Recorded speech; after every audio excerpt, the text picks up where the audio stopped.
This is Infection, the survival podcast recorded live on Tuesday, May 14th, 2019, episode 226.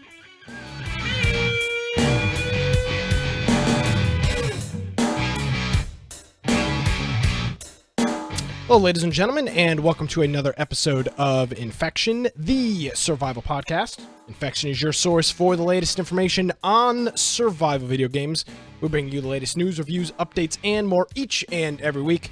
My name is Nick Craig. You can follow me on Twitter at Nicholas M. Craig. You should do that. Lots of great tweets there. And our website, infectionpodcast.com. Joining me, looks a little dark today from the great state of Idaho. I don't know what he's got. Going on over there. Brian with an I. I don't know. There we go. Oh. It doesn't matter. Lights on my face now. Is that better? You look great. You've never looked better, Brian. Thank you for joining us this evening. It's a real honor to have you here hosting the show. Yeah. So thank you for joining me. Thank you.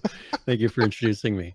If you want to find me at Voicey Computer on Twitter, of course, my blog, biteoftech.com. Of course, my YouTube channel I've been talking a little bit about. If you want to head over there, you actually can find the link on biteoftech.com. Oh. But it's youtube.com/C for channel /Brian Aldridge. I am the verified Brian Aldridge. Yeah, not that scumbag comedian. Not that comedian guy who's like Brian Aldridge comedy or whatever. Not him. You should just change your name. Guy. So, my name? No. You could. What am I going to change it to? I mean, I don't know. I'm just saying you could change your name, no? Yeah, I don't think I want to do that. I like my name just fine. I mean, I'm not saying I don't like your name. I'm just saying that always is an option, yeah? So one thing you could change it to Nick Craig, according to Adam. Nick and Nick, the Nick and Nick show. Yeah, that'd be great. We've been trying to track down my my ancestry on the Aldridge side, and there's a point where all history stops, and it is around the Civil War time. So I'm wondering, we're not quite sure what happened, but we're thinking that someone like escaped something and then changed their name to Aldridge because there's no history behind that point. Hey, what are you gonna do? So who knows? Who knows what happened? So maybe I'll just change it back and I'll find out what it was originally, and I'll go back to my family name, Brian Smith, or something stupid like. Yeah, no offense to anybody with last name. Something very generic. Yeah, someone stupid with a name like that. No, it's just you go from like a Aldridge, very like eclectic last name, to like, Brian Johnston. Great. Yes. Well, an Aldridge is very British type of a name. So, but we can't trace it. So who knows? It may not even be real. Yeah. But of course, I didn't mention we need to go to infectionpodcast.com, of course, because we have a link to our Discord server, and that's the place where you can hang out throughout the week. You can submit news topics that we cover during the show. We also have our Steam group. If you want to get, for instance, we're starting a little bit early today. If you're listening to the podcast form, you wouldn't realize that.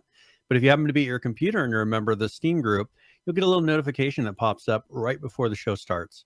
We also have our YouTube channel, our Twitch channel, all the audio forms that you can listen to, and then show notes for now. It'll be 226 episodes of Infection Podcast. So make sure you go on there. We have links. Maybe we will show a video or have notes that we're referring to. All of those will be in those show notes, and they're nicely categorized for every single episode. There you go. Doesn't get much better than that. We didn't discuss this beforehand because we're stupid. What would you like to do? What would you like to do for Game of the Week? I didn't think about it. Well, I was wondering if you wanted to do some Minecraft. I mean, do you want to? We could. That could be. You know what? That's a very good recommendation. We do have a server. We do have a server. But I think that's a great idea, Brian. And it is the pinnacle of survival. Minecraft will be this Friday night. I asked Brian over the weekend to spin up just a vanilla server, and we've been having a good time playing with that. So yeah, we'll do that. That'll be good. That'll be good for Friday night. We have to allocate a little more memory to it, but we'll be good. We've had like 4 or 5 people on at once chatting in Discord. We only have like 120 gigabytes of RAM left over. So I mean, those ARC servers are pretty intensive. Who knows?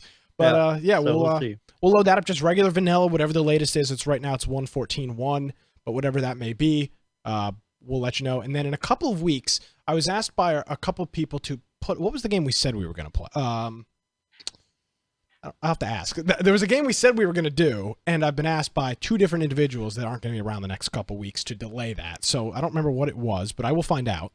And I do remember us talking about it, and now I'm going to have to remember which one. I have a Discord message somewhere. 7 days. That's what it is. Yeah, we're gonna do a full. We're gonna do 7 days. Was it 7 days? It was. Okay. And we're not doing Friday the 13th. 7 days. Right, yeah, Firebomb will keep saying Friday the 13th. That is a dead game. In a couple weeks, we'll do 7 days. And because we were talking about this, I think it was just in Discord. We were all in like general chat.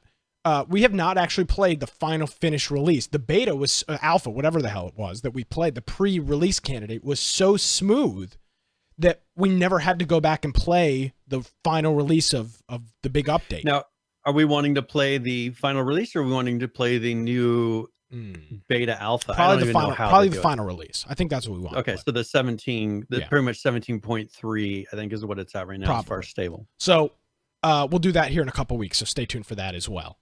Okay. For that. So game of the week will be Minecraft, 8 o'clock. Join us. Even if you're not playing Minecraft, just come and hang out in general chat. We'll just chat and whatever. We did a board game night on Saturday. We played some Life and Tabletop Simulator, taking good advantage of that. Had a grand old time. I won, of course, with like 1.9 million. Joe had like less than $100,000 at the end of the game somehow. We had a good old time. I like that game. Life's fun. I played that when I was little. We had a good time with that. So that's the reason to join our Discord. You can get clued in all that stuff. All right. And then last Friday, we played Unturned for Game of the Week. And we had a really good time. We played on the Russia 2019 map, I believe is what we played on. And we had 4 or 5 of us. We ran around for a couple of hours, did some looting. We found a couple. All of you got chainsaws? We did. We played on a server that I think something was buffed because we weren't dying, and we were just running around with chainsaws with unlimited fuel. The health regen was much higher, I could tell, because I would take damage, and then if I got out of combat, I noticed that you could see the health ticking up, which, if I remember correctly before, we were running around saying, all right, I need to find like a med kit. I need to find something for my health. And this, if you just got out of combat, it seemed like your health would tick back up. I do want to, Firebomb just reminded me with his subscription here. I do want to thank a couple of people, including Firebomb, who just came in with the resubscription here on Twitch. And I also want to thank our friends NC Frags, who hit us with a subscription, and TechZone707, who also hit us with a subscription, and our friend Nissan Communications. So 4 people within the last week. Want to thank you guys for helping us out, and that'll help cover our trip out to Seattle here in just a couple months. That has done a huge amount for us. Yeah. Because if you notice, for the last number of years, I remember the first year that we went to PAX, we did my kind of beer drive of, and that was a pricey trip. Yes, growing out a beard and doing all that, and because of people doing humble bundles and just whatever other methods, doing the Amazon Prime subscriptions in here, it really has helped it to where we, over the whole year, we accumulate the amount of funds that we need to get the Airbnb. Thank you, Green Man Cartoons, wants for the beard subscribing back. 16 months in a row. 16 months. But you have to follow his request, or he'll unsubscribe. He wants the beard. Do you realize how itchy? It's just such a... All right.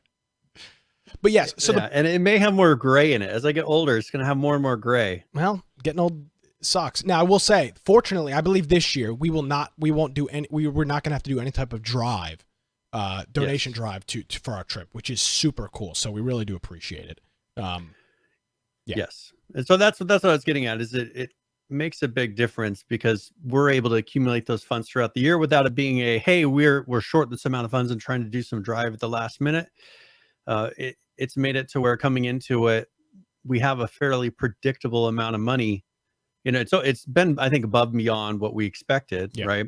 But it is predictable that people are subscribing, and it's really helping to where we get to this time. It's like, all right, we can book our Airbnb early, which ends up saving us more money anyways, because we're not waiting to the last minute for funds to come in and to do some sort of a drive. Like, we were able to book our Airbnb now and get all these things set. And Firebomb's reminding us that the Epic checks that come in while we shill for them every week also is paying for that trip. Yes. Thank you, Firebomb.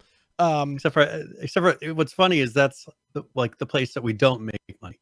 Yes, is the Epic store. Because we never push our Epic links. Like, that's the thing, is Epic's different because there's not a generic link that you can go to for our Epic store. Yeah, we have to generate each link individually for each product And we just don't do that, because unless there's, for some reason, now there will be news. So do we want to roll into one piece of news first?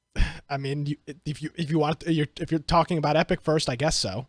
So let's go and roll it. It's not very long, but one thing that was leaked is that Epic is going to have a sale. So it's first major sale. What? So the Epic Game Store, remember, up at this point, there hasn't really been a sale. They've been getting all these unique titles, exclusives, but they haven't had a sale. And what ended up happening was there was a message in Fortnite that was kind of those the random messages that pop up before you're starting a match, like the MOTDs, is what they call them.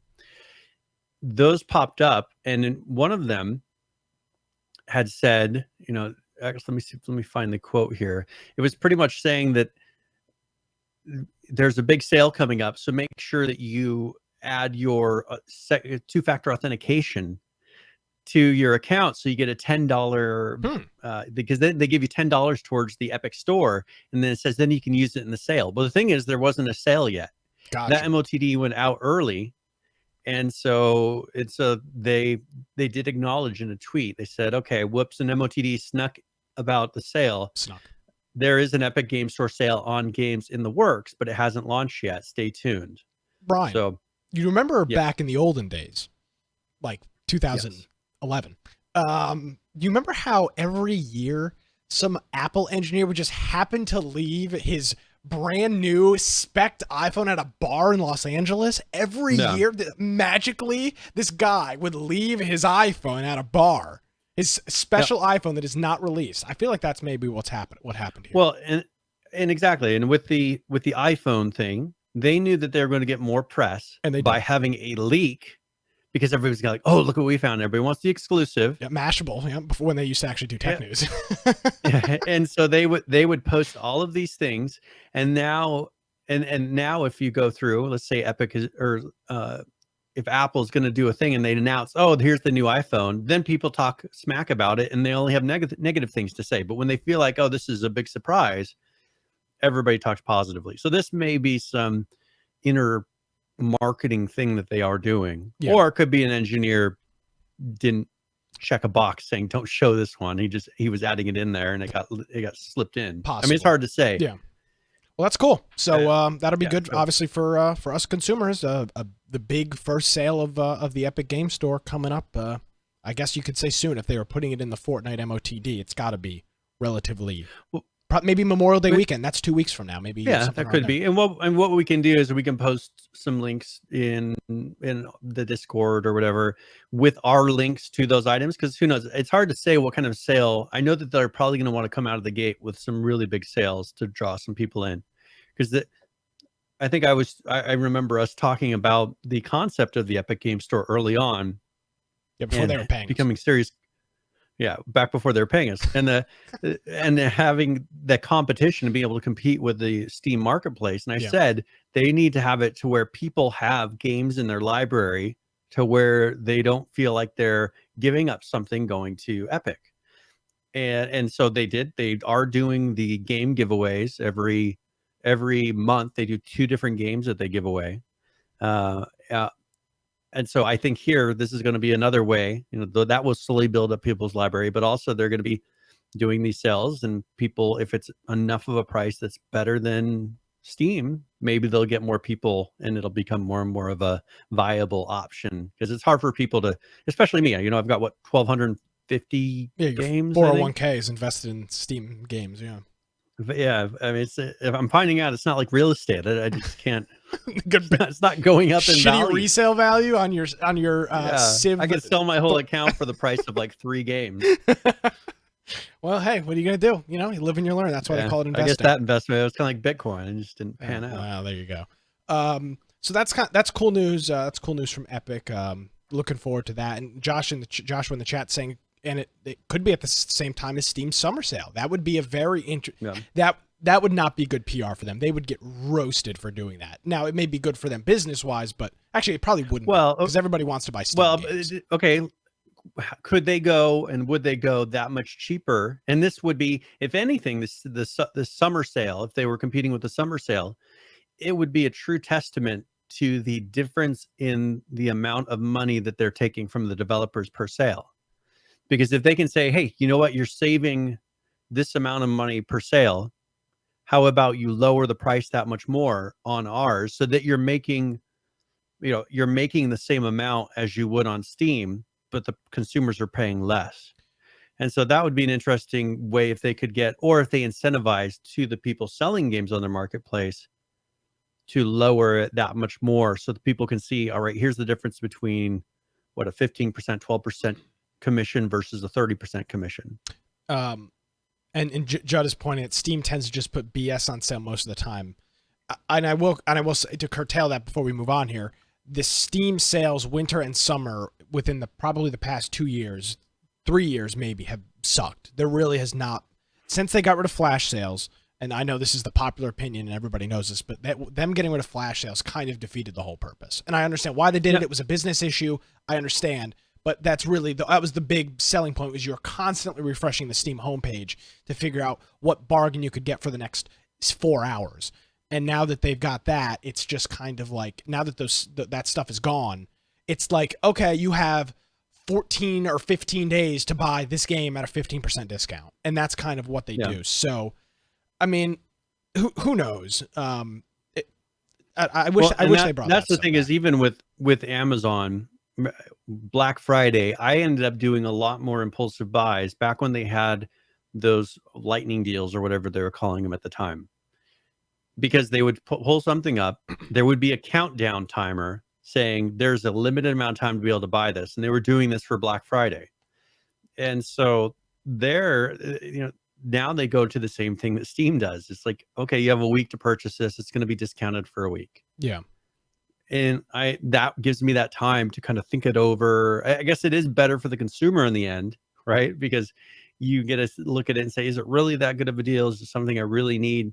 Versus those impulse buys. And I think that they probably did sell more copies using those flash sales. Yeah. And we're being reminded that publishers decide. That doesn't negate the point that the sales still suck. I understand. Of course, Steam doesn't set the sale price, but it doesn't matter. The Steam summer and winter sales the past 2 years have been garbage. It's the same games every 6 months that go on sale. They're on sale in the summer sale, they're on sale in the winter sale. There's nothing new. And the flash sales are gone. Yeah. So it's the same thing. 14 days of a game at 15 or 20% off of a game that's been on your wish list for 6 years and you still don't have any interest in playing. That's kind of the result. I haven't bought anything on Steam sales a lot as of late. The Steam sales suck. I don't know why, but they suck. They're garbage. So, well, I think that I think publishers were probably more willing to receive less on a game for a shorter period of time. The thing is they're not going to knock it down as much when there's a full week's worth of sales happening, and they're taking that at less of a commission than they would without the sale. And if you had a flash sale, it's more of you just got your name in front of a bunch of people. It's a limited impact of a much less amount of money from each sale. I think they're willing to do that. So I think people are less likely to put a very strong discount on something that lasts a whole week. I don't know what the reason is, but all I know is as a consumer, the sales have sucked. So it could be Steam, Epic, the publishers, doesn't matter. The sales still garbage. So, I mean, it's kind of irrelevant who's deciding prices and whatnot. The sales suck. So we'll move on from that. I do want to talk about, Brian, a game that we missed last week. Just the news had just come out and we missed it. And that is a game that we talked a lot about, which is Xera, Xera Survival. Yeah. And they are going into early access, which is what was it called before? It was a closed alpha? It was closed alpha. Closed alpha is the term. Okay, so they were in closed alpha, and I think almost everybody here that wanted a key had a key. And we played it a handful of times, 5, 6, maybe half a dozen times throughout that process.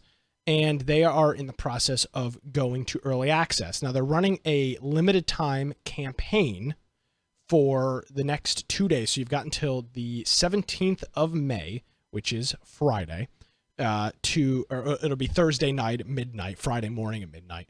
And you'll have and you have an opportunity to go ahead and get some exclusives for buying game. Now, on launch, when it releases onto Steam, it will be a $20 game.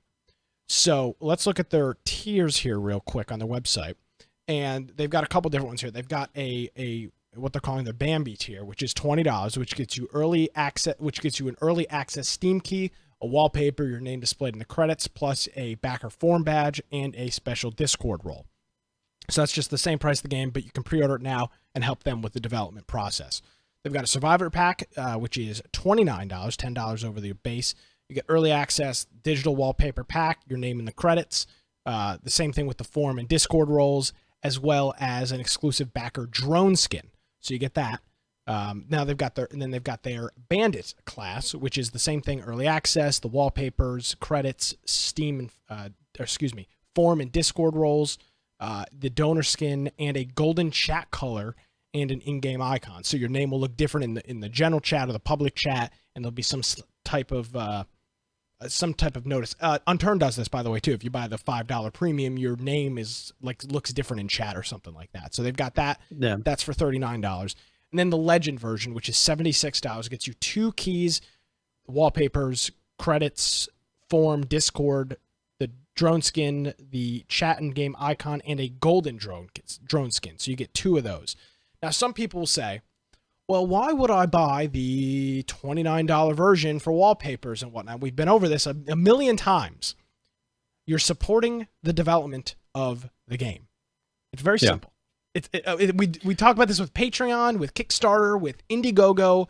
Most of the time, the more expensive roles. For example, the Bambi to Survivor is a $10 difference. You're paying $10 essentially for a drone skin. No, that you're looking at it the wrong way. You're giving the developers some extra money to work on the game and buy them some time until they launch on Steam. I don't know why this is such a foreign concept. That's something that I was actually surprised about with my Patreon, is that I put in cheaper tiers just so, because I figured people would want to go with the cheaper option.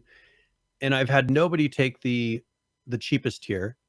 And I've had almost everybody take the most expensive tier, which is not what I expected at all.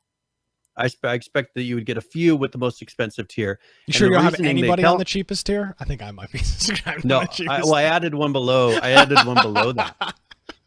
Because I had a suggestion. Someone said you should put a $1 on there. Oh, that wasn't. Just as there's no extra perks that come with it, but it's just kind of like a $1 thing you can do if you want, right? I'll give you 50 cents a month if you had that tier. Yeah, I would get 50 cents a month, but it's more of the thought, right? Yeah, I thought the cat's here. I'll throw you 2 quarters. Yeah, and so I put that on there, thinking, okay, well, maybe get some people that want to do that.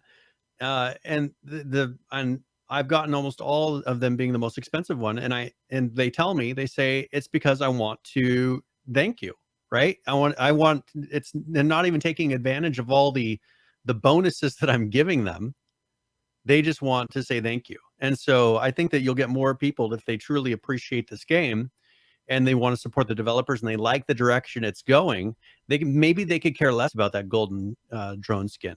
They might, right? It could be that they say, I want to make sure this game is successful. I like the mechanics. I like, whatever it is they like about the game. Maybe, it reminds them of a game that they used to play that they feel like is now there's a gap in the market for it. Right. And so they're going to do everything they can to go and make sure a game like this actually gets developed. So I think that's where that audience is. And you'll see more people getting the Legend, even with grouping. I mean, if it's two keys. So if you have a friend who says, all right, I'm looking at the Bandit one, but let's both pitch in together and we'll get 2 keys, and you take one, I'll take the other. Yes, and also part of this as well is Joshua's in the chat here, who's behind this project, is saying that the drone skins will be tradable on the Steam community market as well. So there could be a collectability, is that a word? Of value added to that, which is interesting. But the key takeaway to this is, so if you like the game, if you like the concept of the game, support the developers of it. I mean, that's the goal with this, and this isn't just Xera. This is any game that does this is not the first game that we've talked about that has done a drive very similar to this. So if you support the development, support whatever, go ahead and you can purchase these. You can purchase the different tiers here on the website. And the other thing as well is if you don't purchase, if you decide not to do it, they do want you to add it to your Steam wish list, which helps with rankings and whatnot when the game is launched. So if nothing else, look it up on Steam. It's Xera. You'll see it pop up in the search menu, and you can add it to your Steam wish list and help them out as well. And Joshua has sent me and you, Brian, a message and said that they'll be giving us a couple of keys to give away here on the program. So stay tuned for that. I figure we could do one a week. We could spread them out, Yeah. kind of have it be to where we're not giving them all away in one show. That we would just do, Like how PUBG many keys we have. Yeah, like PUBG keys or just game all the way. We'll do it to where we kind of do one per week, so that maybe someone who couldn't be at one of the shows one particular week, they have a chance to enter it in the next week. So there you go. You can check it out. It's as Xera game, xeragame.com/pre-order. You've got until Friday to do it. Support the team over there and, get some cool in-game items and wallpaper packs and whatnot as well. So thank them for making it happen. We're looking forward to it. Very good. All right, Brian. I've got a topic. Unless you want to talk about survival news, because I've got a big topic here, and it's E3. Yep. Okay. That works for me. So there's been a lot of talk with E3. We talked about a couple of months ago that Sony announced that they were skipping E3. This came out in November of last year. Sony said, quote, "As the industry evolves, Sony Entertainment continues to look for innovative opportunities to engage the community. PlayStation fans mean the world to us, and we always want to innovate, think differently, and experiment with new ways to delight gamers. As a result, we have decided to not participate in E3 2019. Now, this was in November. It then came out today that EA was also is not skipping E3, but they are not doing their big press conference. All of these conferences typically happen before the actual E3 show opens to people. So this year, they're not doing their big pre-E3 press conference, which leaves, Brian, Microsoft. Nintendo pulled out 4 or 5 years ago from this. So it leaves Microsoft to really be the only big, call them developer, publisher, and game console maker left at E3. And this is all on the backs of an article from Vanity out yesterday, talking about how there are just shambles. The whole group behind E3, which is the Association of the Entertainment Software Association, which is a lobbying group, is just in shambles. The leadership is terrible. People are quitting left and right. They're claiming toxic work environments and politics within the company. And my whole conversation with you here, Brian, and everybody else want to talk about, is there really a need for a show like E3 anymore? You're obviously a little bit older than I am, Brian. I'm sure you remember.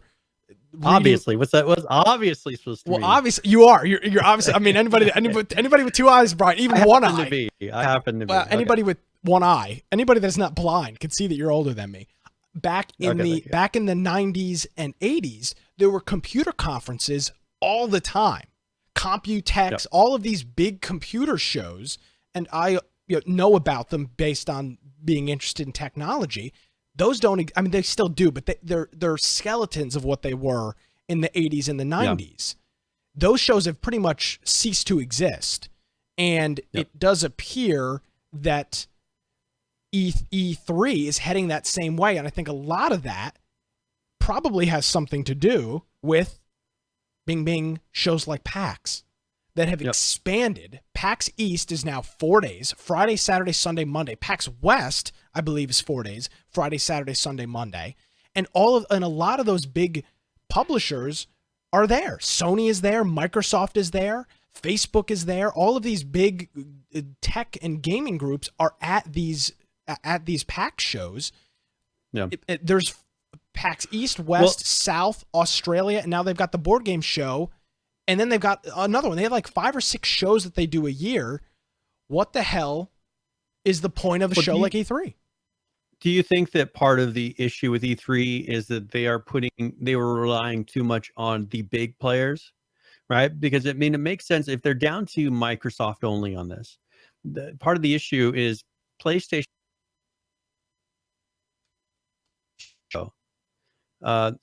All these ones that have been pulling out, they're all individually able to handle their own show. They have enough content coming out to do their own show. Microsoft would have enough content to do the show.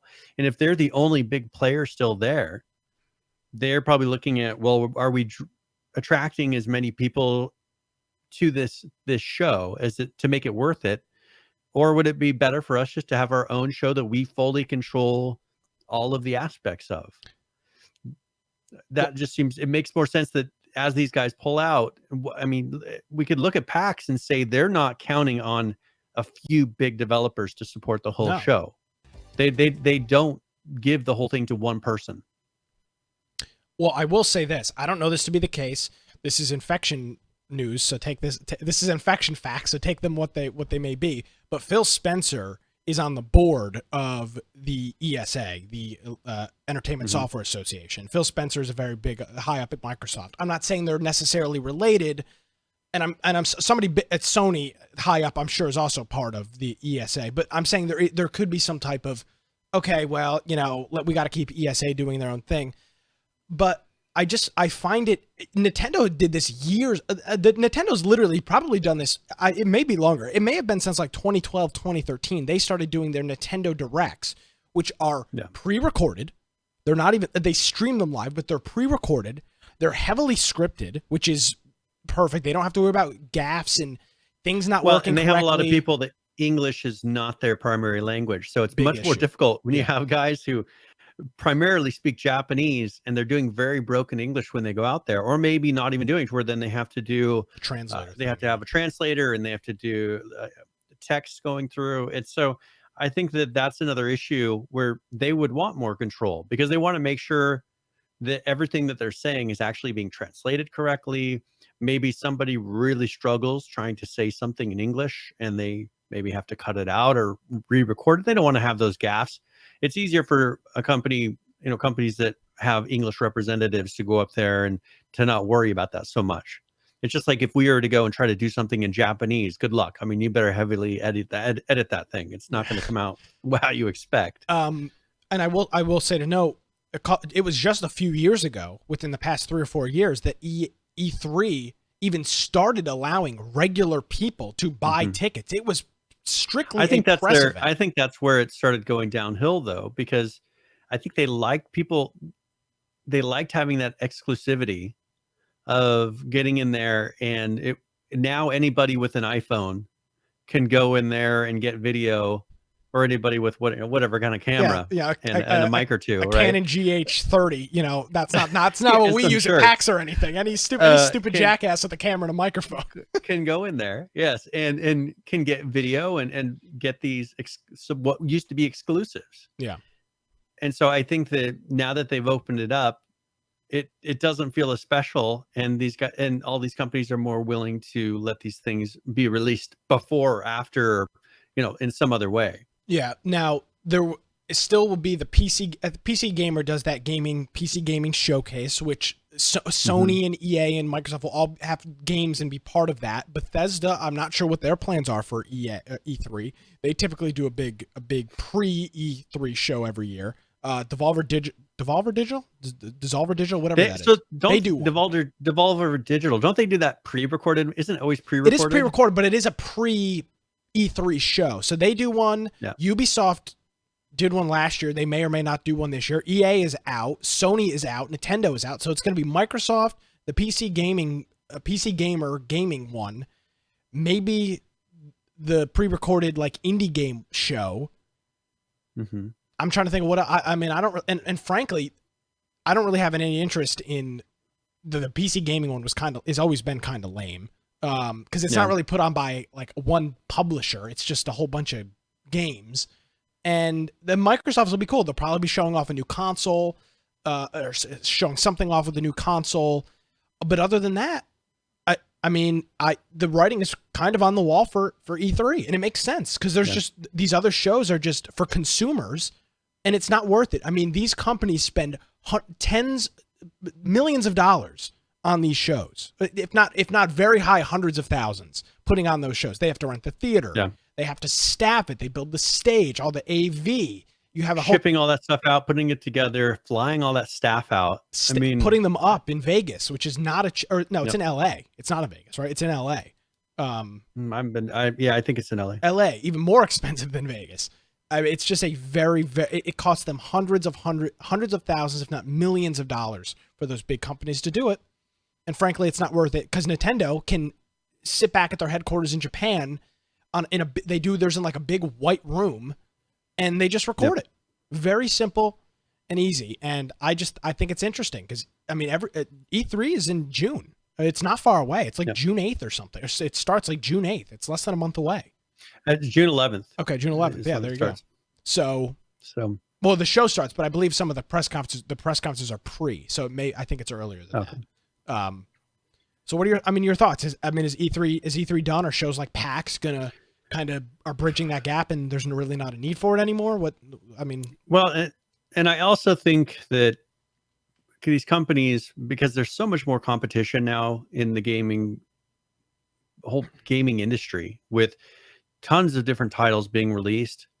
And I think that it's less that people want all of their titles being leaked not leaked, they're doing them on purpose, but all this information about articles coming out or game titles coming out at the same time, because now you get lost in with the chance of having someone else outshine you, right? And you control less of it. And so I think that with the competition of the industry and people having these different developers really struggling to be able to get their title noticed, and how quickly they pass by sometimes, I think that I would be more nervous about putting all of my eggs into, all right, this announcement at E3 is going to get noticed and people are going to be so excited about our title, when Sony just a few minutes before announced some huge titles and a new that are in the same genre, and VR, and a whole new gaming system. Yeah, I just think that the industry is changing to be a year-round industry, not everything coming out in 1 week, because people, first of all, lose attention so much faster than they used to. It used to be, I'm looking forward to this game 6 months from now. I'm looking forward to this game that's going to be out in a year. That's very rare that happens. There's very few titles that are actually able to pull that off. The Last of Us, that people are, I would say, willing to wait a year. For Red Dead, they were willing to wait a year. But too many titles outside of that large or that big of a name, most of them, if you announce it a year beforehand, people will be, first of all, pissed off that it's not out yet. They say, what's taking you so long? And they'll turn around and they'll forget about it within 6 months. So I think now you just can't put everything out and be locked down to, during June, you're going to announce all these titles, even though your title may not be out till 1 month before June a year from now. Yeah. People don't want to wait 11 months. And I think we did see that last time, to where there were some announced that they seemed like they were so far out, but they just happened to be, because, well, the next time E3 comes around, it's going to be released. So they have to announce it now. And it's a barely finished, it's like a horrible trailer, just because they're not ready yet, but they had to do it at E3. So it has a bad showing for them. And PH in the chat is mentioning that, YouTube has replaced gaming websites like Kotaku, IGN, and the rest of them. And that's a year-round thing. These people are, you look at somebody like the Quartering, like or dislike his politics, he pumps out 2 to 3 videos on gaming news a day. And that's the whole way that YouTube encourages them to go. I mean, the way that you become profitable on YouTube is putting out 3 videos a day. I mean, that seems to be the magic number right now. You see most of the big names putting out 3 videos. So they're putting out so much more content than, as you said, Kotaku or IGN can. I mean, they can't handle, for them, they're writers. They pump out a lot of articles. But if, for instance, Jeremy, as you said, the Quartering, if he wanted to sit there and post 1 video a day about a certain topic, he could. Yeah.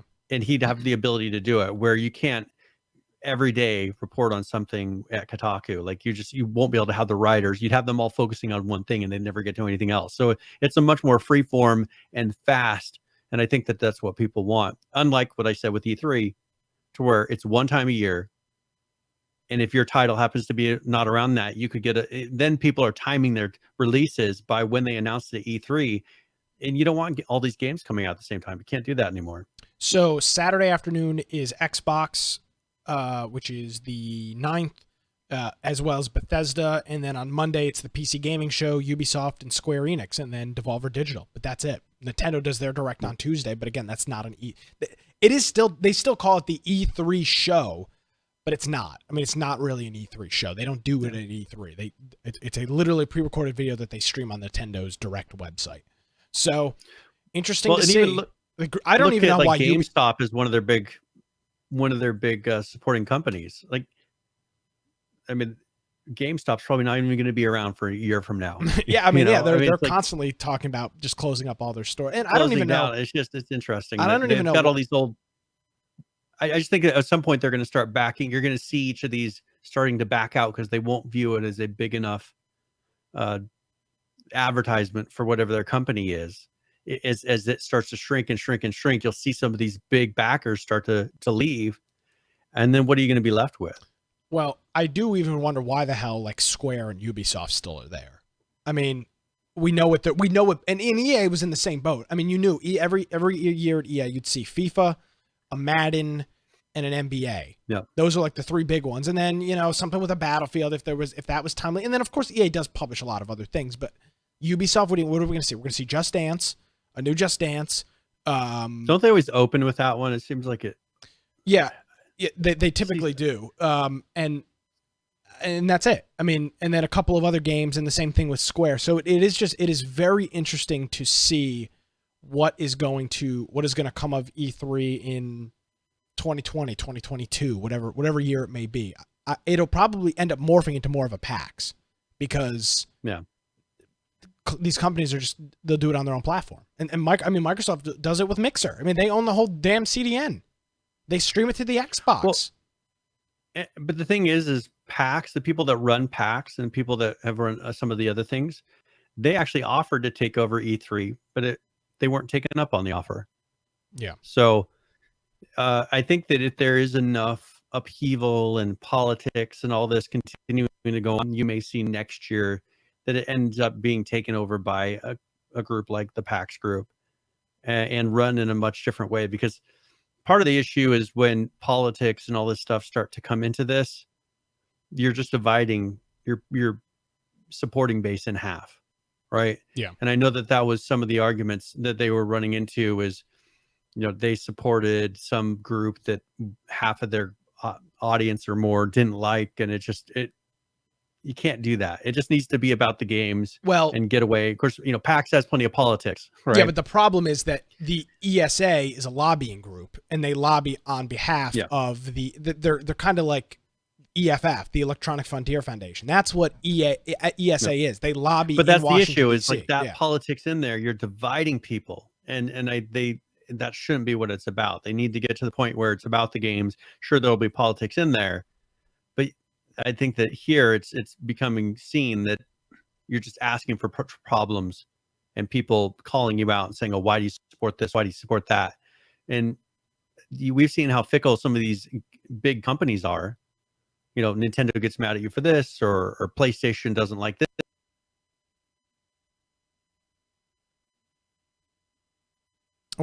PAX doesn't really make a stance. Correct. You chopped out a little bit there if you want to repeat that last sentence or so. I was just saying, with PAX, they don't really make a statement on anything. No. Right? They don't say, here's how we believe politically in one way or the other. I mean, if you go to the show, you'll kind of see how it is.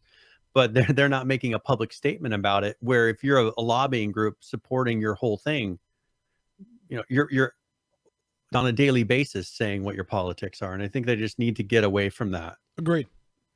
So that's E3. It's sad to see that it's in the shape that it is, but hopefully there's new management and whatnot. Apparently more than half of the board has either quit or been fired in the last 6 months. So maybe a total shakeup there is what's needed. But maybe it'll turn it around. Yeah, possibly. I mean, it's a shame. I remember 2005, 2006 watching E3 on G4 TV when they used to do their coverage, and then Spike did it, and it was just like, oh man, look at all these cool games. But it's just totally different now. The whole landscape is. I mean, look at Xera is a great example. The game is launching. It's the middle of the year. It's not launching around an event. It's just they're ready to go to early access. They're going to launch the game. That's the Atlas. Same thing. They released the freaking week before Christmas. I mean, what the hell's that about? That's when I was ready to go. So it's just totally different. I think that there used to be a time to release a game. There used to be you release a game during this set of months. Do you have any numbers to back that up? And that was a thing. You have any research to back that up? Oh yeah, I do. But the thing is now that's actually changed, right? To where now you're going to be some other title is going to be releasing at the same time, no matter what month or week you do it. There's going to be a title somewhere released during that time, where before you would have a dry spell, a period of time where nothing was released, and so you would maybe try to time it for that. And you can't do that anymore. I mean, we have announcements of new games every single week coming out. So I think the industry itself has changed, and the number of games, and maybe, I mean, we've talked about it before. There was recession, and I think, games weren't being developed as much, and people were probably not spending as much on games because they didn't have as much money in their wallet. Right now, people have jobs, and that does affect that whether or not they can play games. But people before were stretching games out. They would play the same game for a long period of time.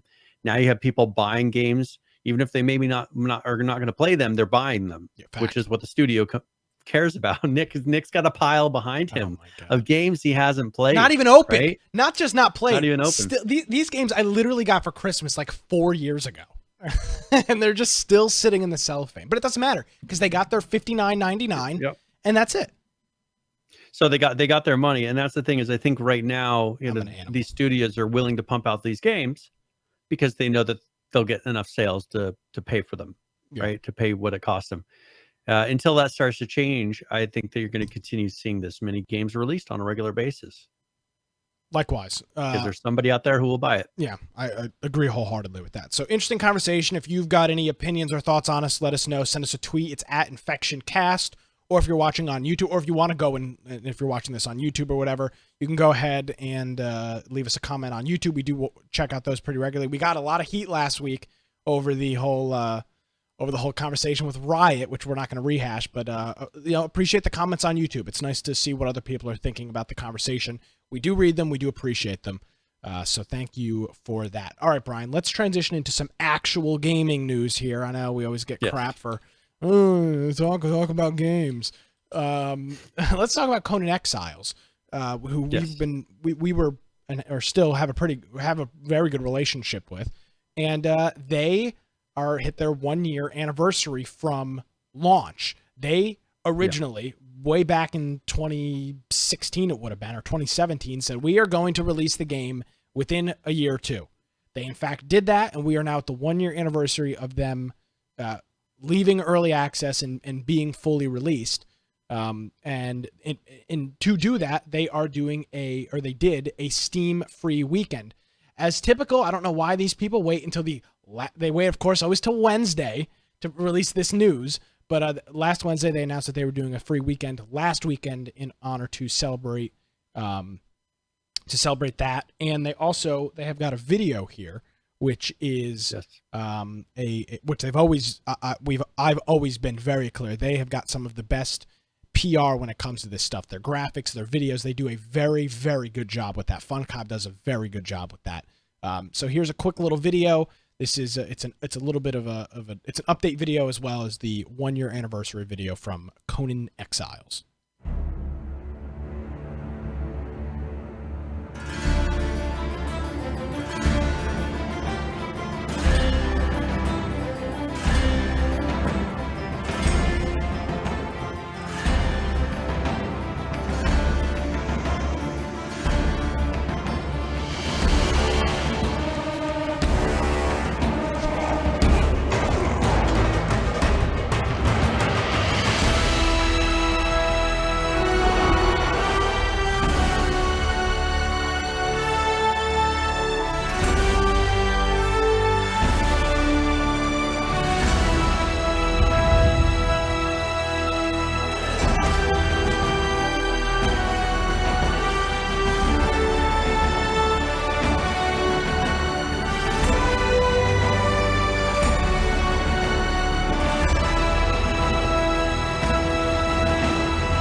All right, so short little video there covering some of the big things that they worked on in that update. They showed some, as they do their new skins. There's some underwater stuff. They talk about they've done 6 DLCs in 1 year, which is impressive. Now you may make the argument, well, they're mostly cosmetic.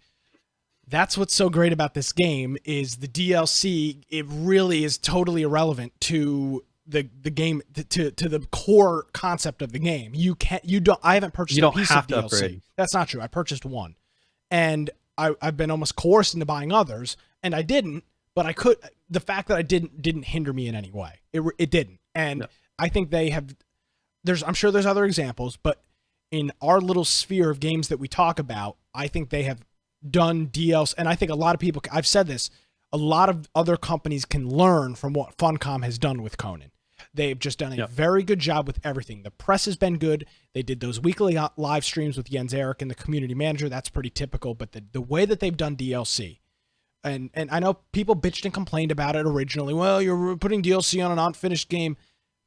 They've done it well. They've done it very well, and it doesn't force the user to buy. Now, some may argue, as the developer, you want the user to buy, right? You should force the user to buy because you get more money.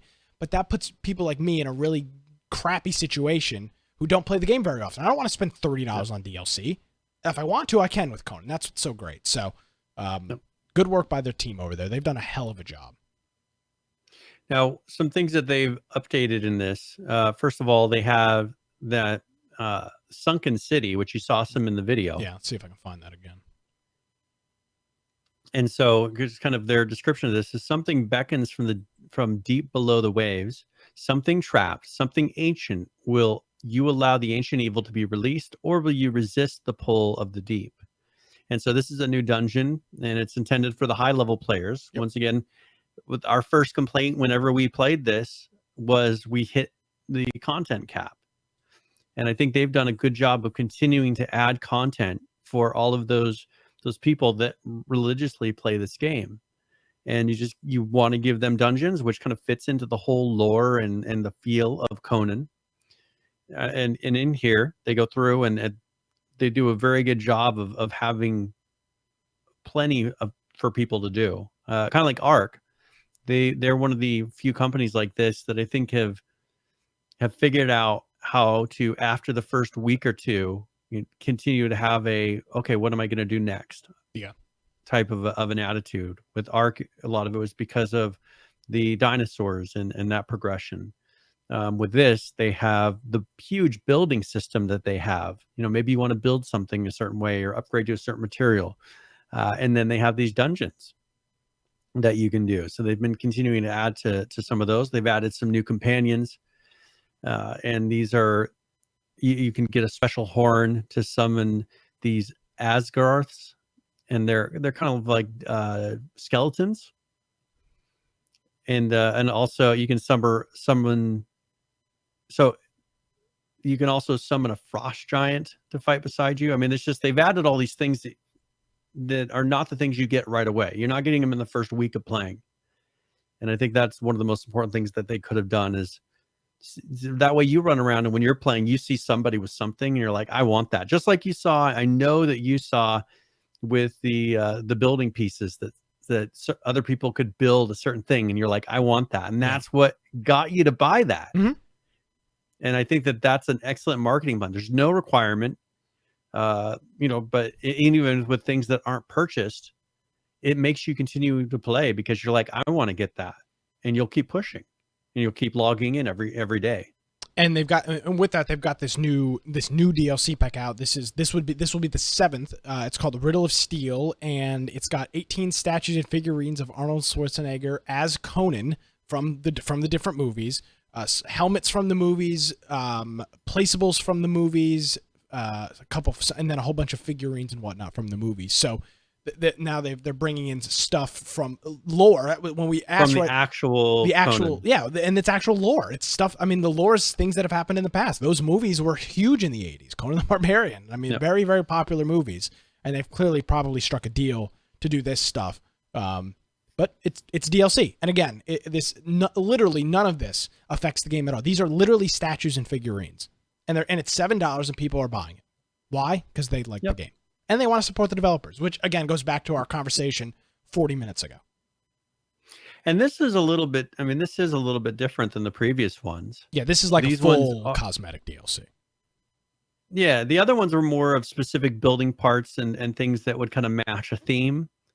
And this is kind of like decorations for your buildings or things, and they really throw back. I mean, having those helmets that are from the movie, and then all these figurines and statues and war paints and everything. I think this is a good additional to, you know, maybe you have your base because there could be people that build a base with a certain theme and they don't really have a reason to buy the other ones. This one kind of fits under all of them. I think that they're giving people a reason to purchase this because, hey, I want to have that statue in front of my base, or I want to have this unique helmet. You know, that sure, it doesn't stats wise, it's no better than the other helmet. You don't need the helmet, but you want the helmet. And also it's a very compelling price point. $6.99. Yeah, $7 is like, yeah. I mean, I spent $10 on lunch today. Like $7 is a very reasonable price point, and it should be. If this was $15, it would be ridiculous. But it's that price point that's just low enough that people are willing to. I'm gonna say I always get in trouble for saying this, but piss money away. I mean, it is that price point. You don't feel like you're losing anything because of it. I've got $7. Like, I'm willing to get it. I've got $7 in quarters probably scattered around my apartment between drawers and whatnot. I mean, everybody does. It's a very low monetary price point to purchase. It's very smart. Compared to something like Elite Dangerous, I think Elite Dangerous didn't quite understand this because Elite Dangerous was charging a lot of money for a paint, like a single paint that would go on the wing of your plane, and they really didn't price them in something that encouraged impulse buys, because when you're paying $7 for something that no one's going to notice, and you probably won't even notice when you're flying around, you know, that I think they probably ended up doing a lot less sales than if they were just to mark a ton of things as 99 cents and people would go through, I'll buy that, I'll buy that, I'll buy that because I might use it. Yeah. But when you price it too high, people are actually going to think about, well, do I need that? And I think here they've got it to where, oh, look at all that content. I mean, look at how many things there are in this. $7, that's worth it. I'll get it. Where $7 for one single, or even $20 for a bobblehead that Elite Dangerous tries to charge you to get a bobblehead that goes in your aircraft that you're the only one who's ever going to see. I mean, I think they just missed the mark. And so I think that's one thing about Conan they've done very well, is pricing it correctly for what people are wanting to pay. And even I can't imagine, you know, too many people complaining about this price. And even the regular DLCs were only $10 or $15. Yep. I mean, they weren't $30 DLCs. And I know Ark's got pretty pricey DLCs. Yes, their DLCs have always been $10. That's a very, very reasonable price point. Again, impulse buys, exactly what you're talking about. But this kind of looks cool. At $10, it'll look cool right now, right here, right now, because that's how we are. We're impulse. Yep. But $30 or $25 is like. I'm gonna have to clear that with my wife. It's not clear with your wife. Here's the thing: for $10, you can You're not $25. You buy a full game on Steam. You could probably buy a couple full, depending on how you bargain hunt. You could buy you might buy two. You could probably get 2 games on Steam. $10, you're probably not buying a full-fledged game. And if you are, it's on sale.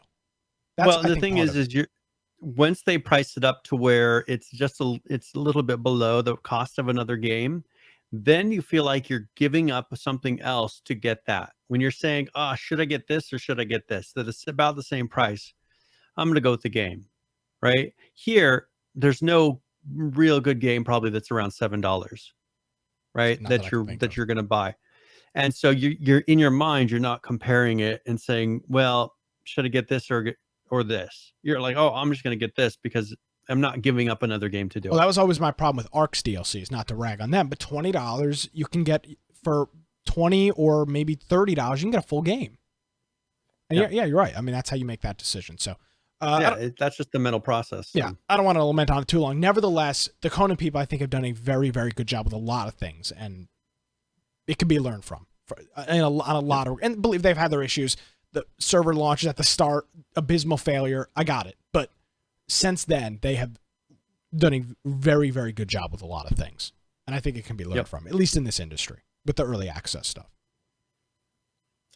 Yes. All right. So how about let's talk about a company that that wasn't doing so well, and actually Starbreeze. They released that Walking Dead game, right? Mm-hmm.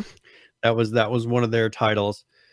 They've done the whole Payday series has been what they've been behind, and they've really been struggling financially here recently, and they've been seeking funds here just a week ago. There was an article talking about how they were needing funds in to liquidate properties in order to not have a shortfall financially. I mean, they just were running out of money. Their Walking Dead game did not do nearly as well as they were hoping for. Yeah, big fail. And because coming up to that, I remember showing videos on here of the teasers that they were doing for the Walking Dead game, and I was like, I don't know what the game's going to be like, but these videos are really good. It's like we've seen that before.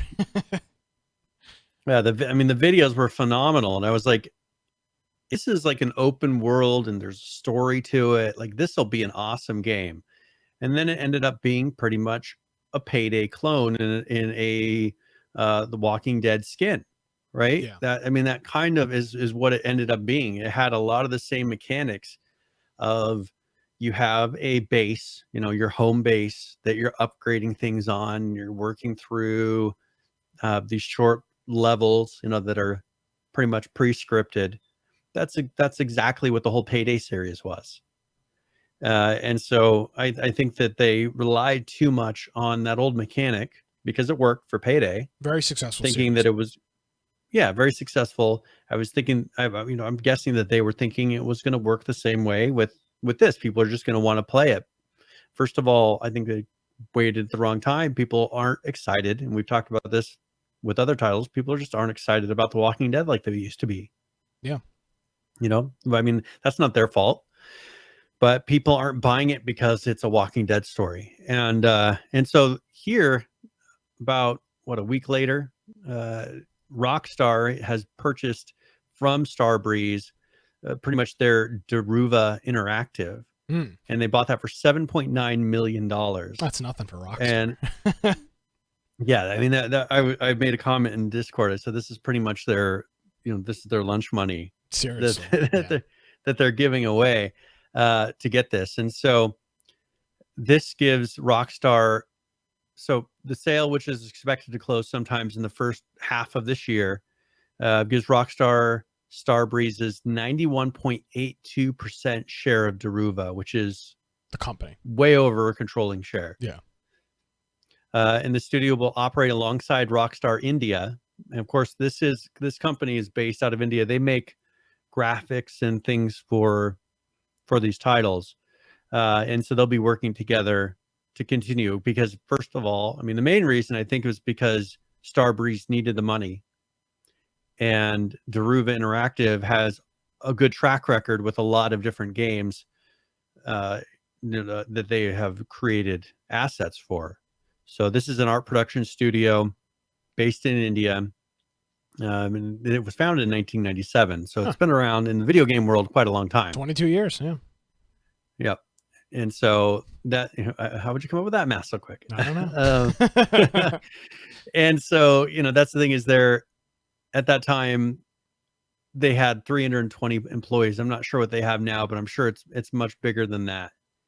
But I don't know if this is going to be enough to really, I don't know if this is going to save Starbreeze, but it's going to let them operate for a little longer. In the game, in these industries, $7.9 million might not go a long way if you have a very bloated and too big of a company, or you're trying to push a project that's going to cost you however many million to make. Yeah.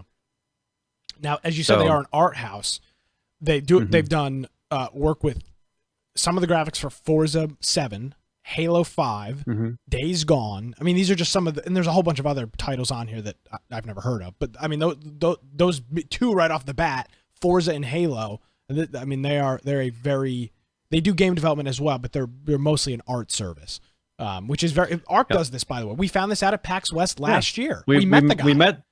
the guy who's in charge of one of the companies that made all the dinosaurs for Ark. Yeah, and it's not Ark. It's not what's the name of the company that makes Ark? I want to say Grape something, but that's not them. That's Grape Shot Grape Shot did the Atlas side of it. The name is escaping me. It's the monkey logo, whatever it is. Yeah, but turns out they don't do the graphics. They hire this company to do them, and Wildcard. It took me a second. Yes, they pay companies to do the graphics, and we found that out, and that's what this Deruva Interactive is. So yep, cool. And so I saw that PH had made a comment in Discord about this, saying, it's odd that they purchased an outsourcing company. I mean, which is pretty much this was a company that you outsource graphics to. And they're bringing it in-house.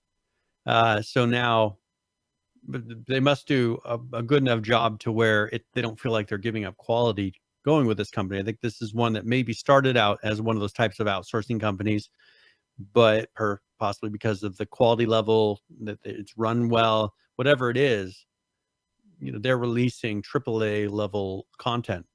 And it would make sense, and they must be doing a good job for Rockstar just to turn around and purchase the whole place. Yeah, because they could purchase whatever company that's doing this type of work that they want, and they're choosing this one, so that's a good sign for them. Yes. So cool news. You could see it as cool. I see it as cool, but who knows? Good for Rockstar. Yeah. Starbreeze. I think that Rockstar, with the new GTA that's going to be coming out, I'm sure that they've got a lot of assets. I mean, if you look at GTA, Red Dead, Red Dead 2, the number of assets, I mean, people take for granted the number of details that Rockstar puts in their games, from just the most minute things that they're making an asset for and putting in the world that you probably won't even notice. Their studio's huge, and so I think this could be a group that they're bringing on because they're doing a push to get more assets in GTA. I mean, they're probably doing a push because GTA 6 is, in terms of how Rockstar's doing, is around the corner. Yeah, it'll be their next. It'll be if not the next, one of their next big releases will be GTA Spec. Well, you segued me perfectly into this. Let's talk a little bit about RDR2. And they did a big update today, including something I'm very much looking forward to, which is, Brian, we're going to have to do this, online poker. They've added, which by the I know that you wanted that before. You're like, okay, let me ask you this. Why the hell was this not in the original version? This is so stupid. I mean, Rockstar botched this online. Like, more botched than almost anything else that we've seen. They screwed it up royally. Why was this not in the game from day one? It was literally like literally the easiest thing for them to do would be to add, and it's so stupid that they didn't add it, because it's in the single player version, and there's even a mission to do it. Play poker against the priest, and then you end up killing him, I think, or something. Or you can kill him. That's what I don't give it away. So, well, I killed him. You don't have to kill him, but I did. And I took his money. But why was this not in the online originally? The game's been out since what? No, October is when it came out of last year. So. You're talking 6-7 months.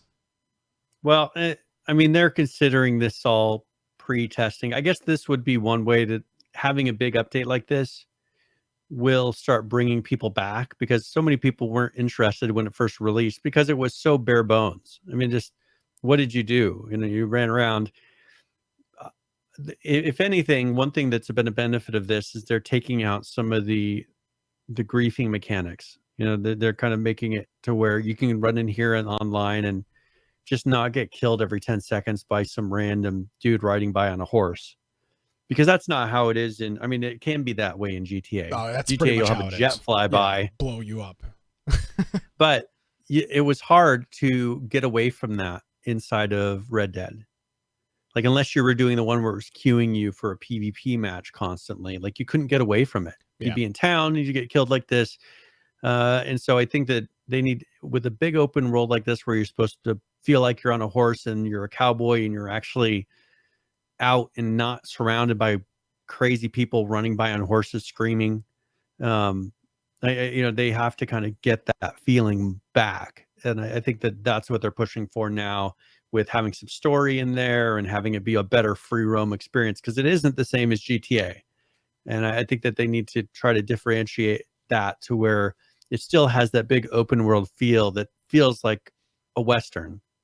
You know, you don't see people running by on their horses all the time, because that's not what you would expect in that type of environment where you can get away with that in a car and motorcycles and jets and everything in a city. Tanks and strippers. Tanks and whatever else. Yeah, all the kinds of crazy stuff. So this is what they've had. They've added a couple new co-op missions. They've added some more free roam missions. They've added some versus challenges. They've also added, Brian, you and I are going to have to do this. We'll have to set up a date. Competitive fishing is now available. Yeah. I'm a big fan. One of my favoriteest games of all time is Sega Bass Fishing on the Dreamcast. Big fan. I play that. I beat that game very frequently. Like 45 minutes, you're done. So they've added that in there. They've added some dynamic events, things that you can do to get XP in the game, honor, cash, and even some gold rewards. The poker that we talked about, there'll be 5 locations throughout the map, and there'll be 6 players can be seated at each table. So it'll be interesting to see how that goes down. They've added a new showdown mode in which you lay claim to a territory, kind of like a domination, if you're familiar with Call of Duty, something probably similar to a domination type game mode. Then they've added some type of revolver shooting mission. They've changed some things with play style. They've updated the hostility system, and they've also done some balancing and some other things as well. And I think I think the hostility thing is kind of the anti-griefing. Yeah. Some of the anti-griefing area of it, because it was just, I would have people come and shooting at me, and then if I shot back for some reason, it would mark me as me, even though I had somebody shooting at me first. It was a big mess trying to not die and not get marked as the person who was instigating the event. I just think they didn't do a very good job of that. So I think that now clearly identifying who is the bad guy versus the good guy and not accidentally marking one is a big step in the right direction. This one's right for you, Brian. This one screams Brian Smith when I read it. When a lower hostility player is killed, which low hostility means you don't constantly attack people like me. Without retaliating, they will have an option to press charges during the respawn period, which will enforce an increase on the attacker's hostility and bounty value. Yep. So they've added, as you said, a little bit of a deterrent for that. They've added some new controller schemes. They've changed some things to auto-aiming headshots and some other things as well. So they've done that. And there's also an exclusive plus for PlayStation subscribers.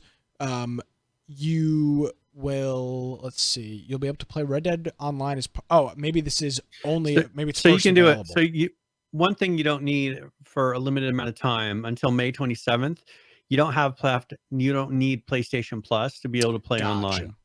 Cool. So what you'll want to do is, if you don't have, let's say you have this game, but you don't have PlayStation Plus, up until May 27th, you'll be able to go on there and you can play online without that subscription. So if you just want to see what online is about, but maybe you haven't been playing it because you don't have either subscription to that before, jump in and give it a try. And so you'll have a couple weeks to do that.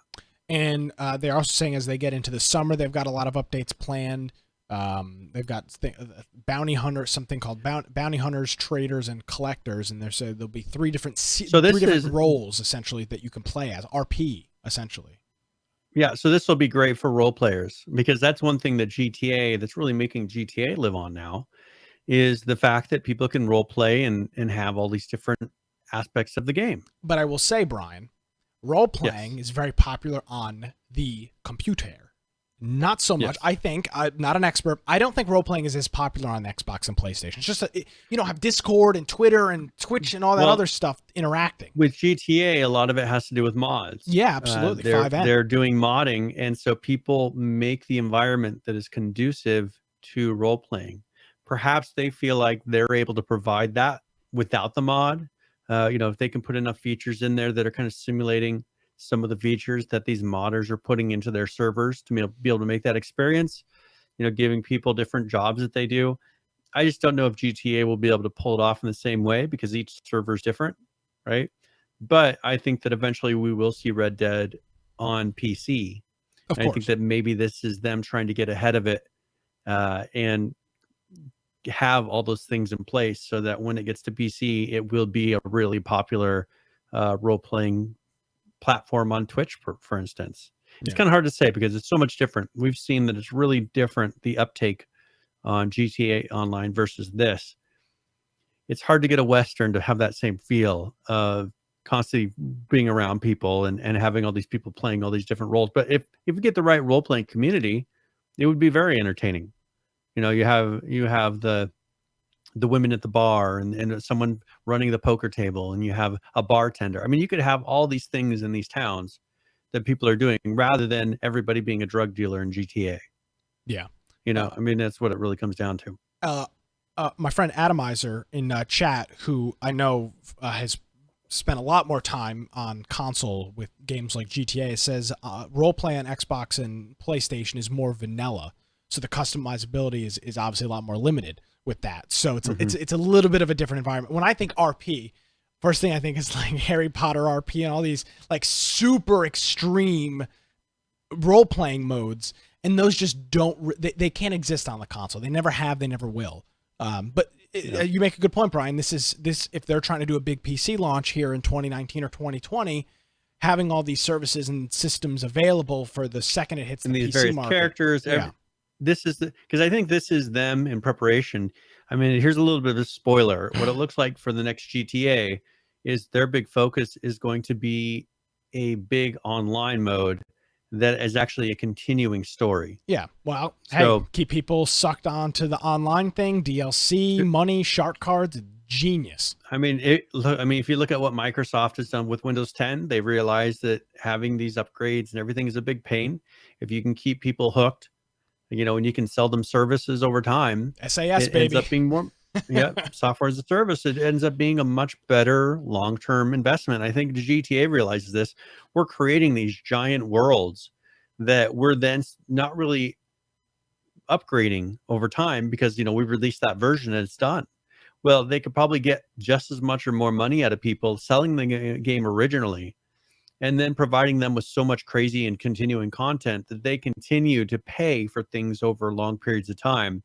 And they're not having to recreate and invest so much money now with Rockstar, it's spread out over a long period of time, right? I mean, that's quite a bit of time between each release.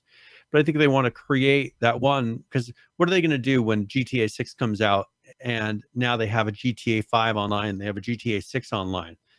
Are they just going to let GTA 5 die? I assume so. Who the hell's going to play it? That's going to be the tough thing, is then that one dies. I think that they've realized, at least for the online aspect, continue upgrading and continue providing content and keep people to where that is a continuing, not a forever service, but in the computer world, a forever service. Well, I agree with what you're saying, but I close my eyes and I have flashbacks to Fallout 76, which is exactly what they tried to do. They tried selling their game as a software as a service, essentially, and they ended up destroying the Fallout franchise. I mean, they just totally botched it. Now, Bethesda's a big company, big studio.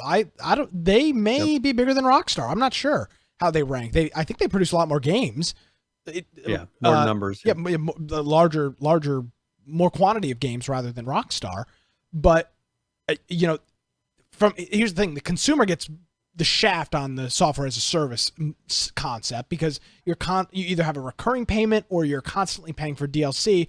But at the end, you could have a better game, or you could have an abysmal dumpster fire like Fallout 76. It's who knows? I mean, hopefully they're learning their lesson with Red Dead Online. Now, I don't think they expected it to be, but they're realizing what people like and what people don't like. You know, they've seen some things that people like in the original GTA Online. They're seeing what probably people like on Red Dead Online. Supposedly, Red Dead Online is increasing faster than. Now, I saw an article title and it said GTA Online or Red Dead Online is growing faster than GTA Online. Well, of course.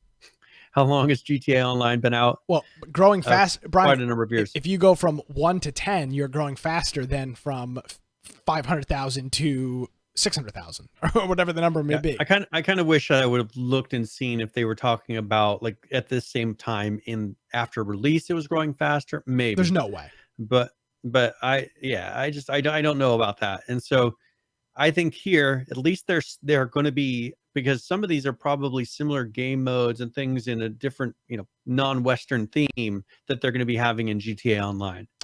And so hopefully they're learning what works and what doesn't work, so that when GTA Online comes out, the 6th version, right, that it's going to be all polished, and they'll actually release something that isn't like what we saw with Bethesda.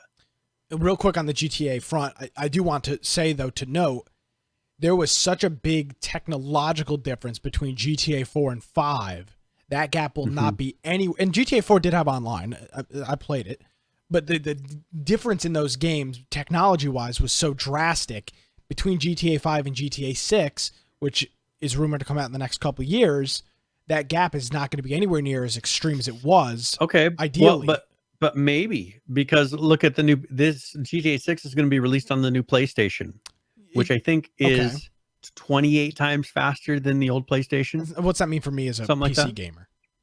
But it makes it so that they're able to put so much more in the game, and the realism will be so much more incredible. Because one thing that they had to do with Red Dead, the Red Dead Redemption 2, was they actually had to scale a lot of the graphics back to be able to run on. And if they were to release it under a PC, you would probably see what the graphics are closer to what they're supposed to look like. I think they make these things so incredible. And then you look at the PlayStation version, and it's not PlayStation's fault. I mean, this is an older console now, right? Yeah. Sure, they're selling it as new, but it's been out for a little while. It's older hardware. They turn around and everything's kind of fuzzy. I mean, if you really look at it, it's not like a PC game where you can turn all your settings on high and it looks crisp. I think that we'll see with the new PlayStation, it will be crisp. Like, and you'll probably be shocked when you see it on like a 4K or who knows by then an 8K TV, and you see it and it's just like, man, that looks so much better. It'll be the same. I think it might be the same drastic difference between what you're seeing with the PlayStation 3 versus PlayStation 4. I hope you're right, because playing a lot of GTA 4, which I did when I was in high school, or I don't even know how old I was. And then GTA 5, it was like, wow, it's like a totally different game. And I hope they can. Because we're seeing Red Dead with those shackles. That's the thing, is Red Dead is shackled to very old hardware at the moment. Yeah.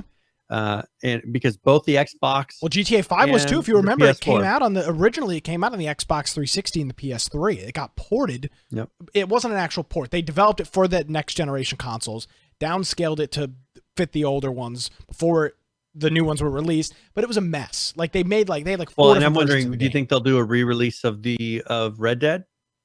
That has, because I think that they made all of it for a system that doesn't exist yet. I think that we're still a couple years. Clear. We'll still be a couple years off from a new PlayStation or Xbox. I think we're at least 2 years off. Typically, that's how it works. I don't know. I could be wrong. Yeah. But I'm wondering if they'll do a re-release, and then you'll see what Red Dead was supposed to look like versus the PS4, and you'll be like, well, if they just release it on PC, they won't have to worry about it. Yeah, well, I don't know why they delay so much. I mean, who knows what process they have to go through to port it over. Yeah. You figured they'd have that down by now. I mean, this isn't the first PC game that they've made. No, the Rockstar's there's a lot of Grand Theft Auto games on PC, on Steam rather. So, all right, interesting conversation there, Brian. That's good. I thought that was a pretty good conversation there. This kind of falls into the similar vein. Is something with Tecent and PUBG Mobile. They are actually scrapping PUBG Mobile. I know you're probably distraught based on your in China, yes, in China, but they are scrapping PUBG Mobile, and they said they're going to be replacing it with a better game. And so this has happened. Yes. Yes. So, but they're not going to. Oh, they've already replaced it. They've already replaced it, and there's actually video. So go ahead and play down here this video. Oh, I didn't even realize this was new. I didn't even realize this was a different game by just looking at it. Yes. So this video is actually the new game. And so go ahead and play that. You'll hear shooting. We can talk over it. Yeah. There's no talking, so you don't need to worry about. Wait, this is not. So this is not PUBG Mobile. This is not PUBG. This I is misread that new the game. article. Interesting. Okay, so watch this. When he'll go inside. Let's see. Oh, the link that I had, there should be a timestamp. Yeah, there was one. I skipped past it. Okay, so you can see it here though. It's very short, but you will see that when they shoot somebody, it's not someone dying. First of all, you'll notice because of China, there's green mist. It's not blood that is coming off of the player. That is a thing where China does not allow blood. They don't allow skeletons. There's a lot of, here you go. This is it. See how he just kneels down and he waves. So rather than having a death, the player kneels down, waves at the other player, and disappears, and then they're gone. Interesting. So that is the new mechanic, and this is all in of course the name is Game for Peace. Oh Jesus! Game for Peace. I mean, what? Not Game of War, not game, whatever. This is a game for peace where you're shooting other people, truly the China way. And the part of this is because of these laws that they've been putting in China of what they're considering this a patriotic alternative. They have all these laws that they're putting in, trying to make it to where children aren't allowed to play certain hours. So they're putting restrictions in these games, limiting the number of the amount of time that people or kids under the age of 18 are allowed to play in the game.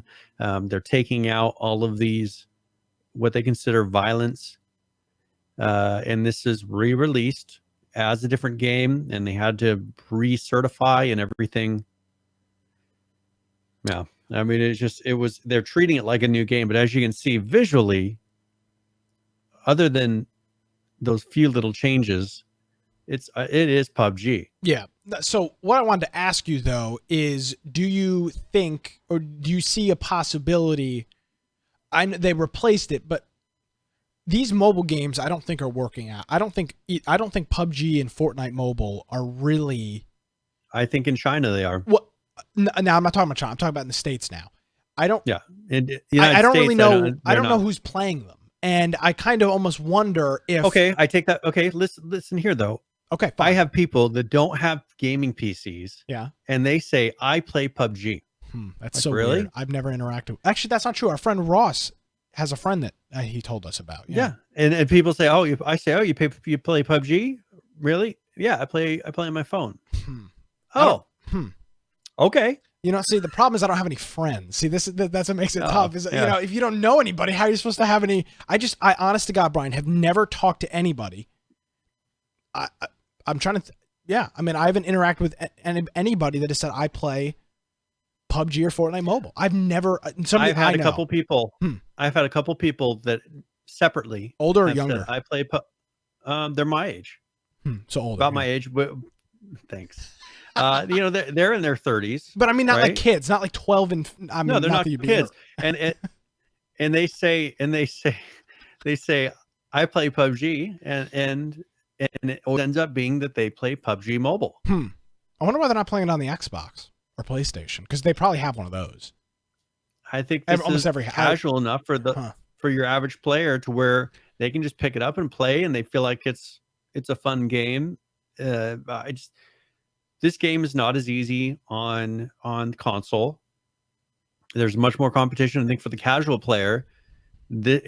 You feel like you're getting enough kills. Of course, there's the bots and all this. I think that it's very satisfying for that type of a player that doesn't consider themselves a true gamer. I'm interjecting my I don't know what you'd call it, but I'm shadowing my thoughts on everybody. I know that's not correct. I don't know why you would play the mobile version. It's not a good experience. It's not. It's just, I don't care what anybody says. It's not a good experience. The game is I mean, your phone screen is this big, and you've got your two fat freaking thumbs on the screen controlling your character movement. I don't know how in God's name you could think that's a good experience. It's just not. It's not a good experience. Yeah. And I don't know who the hell's playing them. And I wondered if, and clearly you don't think this is the case, if these mobile versions are going to eventually disappear. because nobody's playing. Well, them, but remember when we maybe went not. over was it last week? We went over the percentage of sales versus of PUBG for mobile versus their PC versus. I mean, sure, it's not the level of sales for PC, but it's like 20% of Yeah. their overall. I mean, that's still a decent amount for the numbers that we were talking Were about. those U.S. numbers or global numbers? That was global numbers. I would assume most of those 20% are in China, though. Yeah. I can't imagine it's got a big player base. America, in the it'd be US. interesting to see what their total number of sales actually are. It can't be big, Brian. Literally everybody has got a console in their house. Some console. They're so inexpensive. But that's the thing. That's the difference. Not in China. I know it's not in China, but that's why I just wonder in the US, an Xbox One X is like $199, and the PlayStation is not that far behind it. And they've been out for years and years now. There's a whole used market as well. I find it very bizarre that people But the issue is now these companies, if they market to China, they no longer have to worry about America. Yeah, well, you're right. There's so many players compared to America in China that they could sell. I mean, I brought up the statistic last week saying that the number of PC gamers alone in China is as many people in the United States or more. Okay, well, they don't have to worry about. They could sell to everybody in the United States that has a pulse, and it would just compare to the number of PC players in China. Yeah. So I think that we're going to see these companies that are marketing to China care less and less and less about the American market. Maybe we need to learn Chinese and branch out. I mean, that may be smart. We could expand our podcast and probably get 1 million listeners here's the in problem, 1 week. Though. We'd get banned, and then we'd get banned in China. We'd have no recourse. Huh? Maybe Tencent will hire us. We'll have to bend over backward. Maybe we can use our Epic connection to get an in China. Yeah, we'll call Brandon. I'm sure I'm sure he could pull pull some strings at Bluehole for us. It's interesting. Yep. I find it bizarre, and I know my thought is not everybody else. I just find it weird. I don't know. Interesting. Well, and it'll be interesting to see things like this. Obviously, people are going to play it. We're in China. I think there's kind of a understanding of what this is. I mean, it's just how business works there. Here, I'm sure people would have an uproar and say, "Oh, what are you doing? You're taking away PUBG," even though it's the same thing. But there, no one's going to say anything. They're just going to play the new game because things change all the time. Things get blocked, things get shut off, and that's just the way of life there, and they can get away with it. So, and there's so much money that these companies like Bluehole are going to bend over backwards to do whatever is necessary to keep having this market. Absolutely. The numbers are too big. Just like H1Z1 pretty much said, we don't care about the American market just to be able to get the China numbers. I've kind of felt sometimes that ARC does the same thing. Why do they let all these Chinese players come in and zerg all the public servers? Zerg rush, yeah. Yeah, why would they risk, banning all of the probably some of the most sales of their product are coming? They see these numbers. They know there's a lot more Chinese people buying these, and they don't want to piss those off. They don't want to risk losing all of that income. And I think that that's really hurting our market. It sounds like I need to do an undercover QQ investigation again, and we can figure out what's going on. I'm going to load a VM this time. Yeah, for everybody that doesn't know, last time I tried buying H1Z1 hacks on QQ. I ended up installing the Chinese version. It changed my system language. It installed all these other applications, and it was, of course, on a Tuesday. I installed it like 40 minutes before the show. I was watching YouTube videos on how to uninstall it. It was bad. I was like, oh man, yeah. I've screwed up here. All trying to buy some hacks. Yep. All in the name of the show. I know. This is all for you. So, what are you going to do? So anyway, that is some interesting news. Of course, shouldn't be a big surprise. So let's, I guess we can talk a little bit continue talking about Epic, our, of course, favorite company. Okay. Fortnite has their new 9.0 version, and this is their new season 9. Yeah. They have their battle pass that has, of course, 100 levels. This is how they've been doing it for all this time. I don't think there's any talking in that video, right? It's just music. Yeah. Okay. And so this is going to be 100 different rewards that you can get. So you get a reward per level as long as you're on the battle pass. If you don't have the battle pass, I think you get every 5 levels or something like that. You get something, a little something. There we go. That's a little bit talking there, but so it's 950 V-Bucks. And it has some new locations that they've added in this time. They have a new slipstream transportation system, which is pretty much like an airstream. You get in there and it'll shoot you around the map. I think they're always trying to find ways to be able to, yeah, here you go. You can actually see, you can see the slipstream on there for a second. It is cool. Yeah. I watched the streamer with it. They're like big turbines that spin and you kind of go through them. And it just gives you a boost of air. They're neat. Well, and that's the secret, I think, to Fortnite, is that they figured out ways to get people to be able to move around the map very quickly. Because what was our biggest complaint about PUBG H1Z1 was the amount of time that we ended up sitting in a bush just waiting for someone to come or waiting for the zone to change so that we could actually put that back on the screen. Sorry. And we just made some money. There we go. Now we now are going to be having a nice dinner at PAX. Thank you very much. Yeah, that hibachi place next to the convention center. Free sake for everybody. Yeah.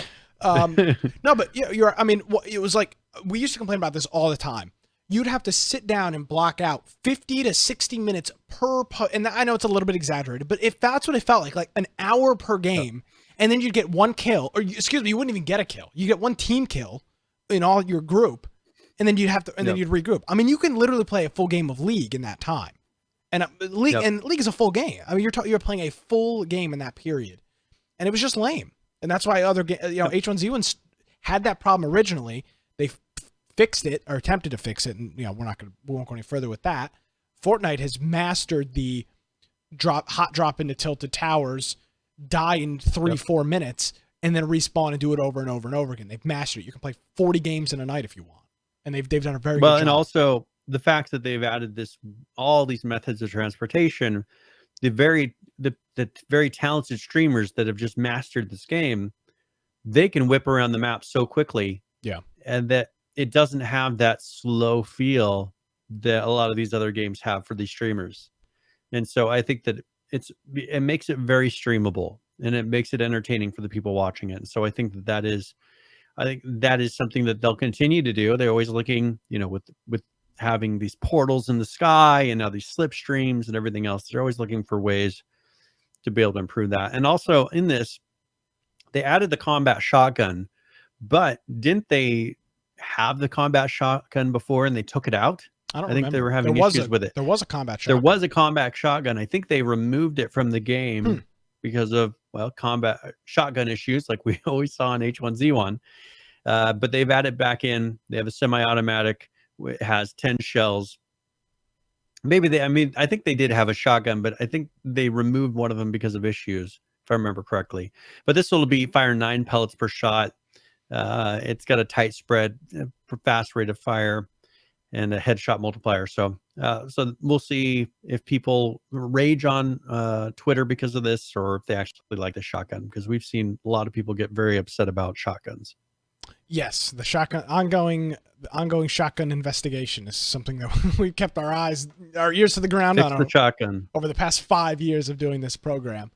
Let's see here. Let's do a little rapid fire. There's a couple games that just did quick updates. Our friends over at Unturned had an update this week. If I can, Steam is all zoomed out weird. This was done on May 7th, so this was just after last week's program, and it's 3.30.1.0. And some of the things in here that they've done, they've added spawn layout options to per level config for arena loadouts. They now allow you to select if you drop items on death or not. They've added a vehicle carjacked event to prevent carjacking. They've done some things with storage request so that you can. I don't know what that is for. They've done some effects. These are just mostly server things for people to do custom things with. Because they're really focusing on mods, and very much so. Having private servers that have all these different things, which is smart for them. I mean, they don't want to have to host every single server. Like here's one: allow Control Shift Alt salvaging, which allows you to salvage items very quickly. You can Control Shift them or Control whatever. Shift Alt.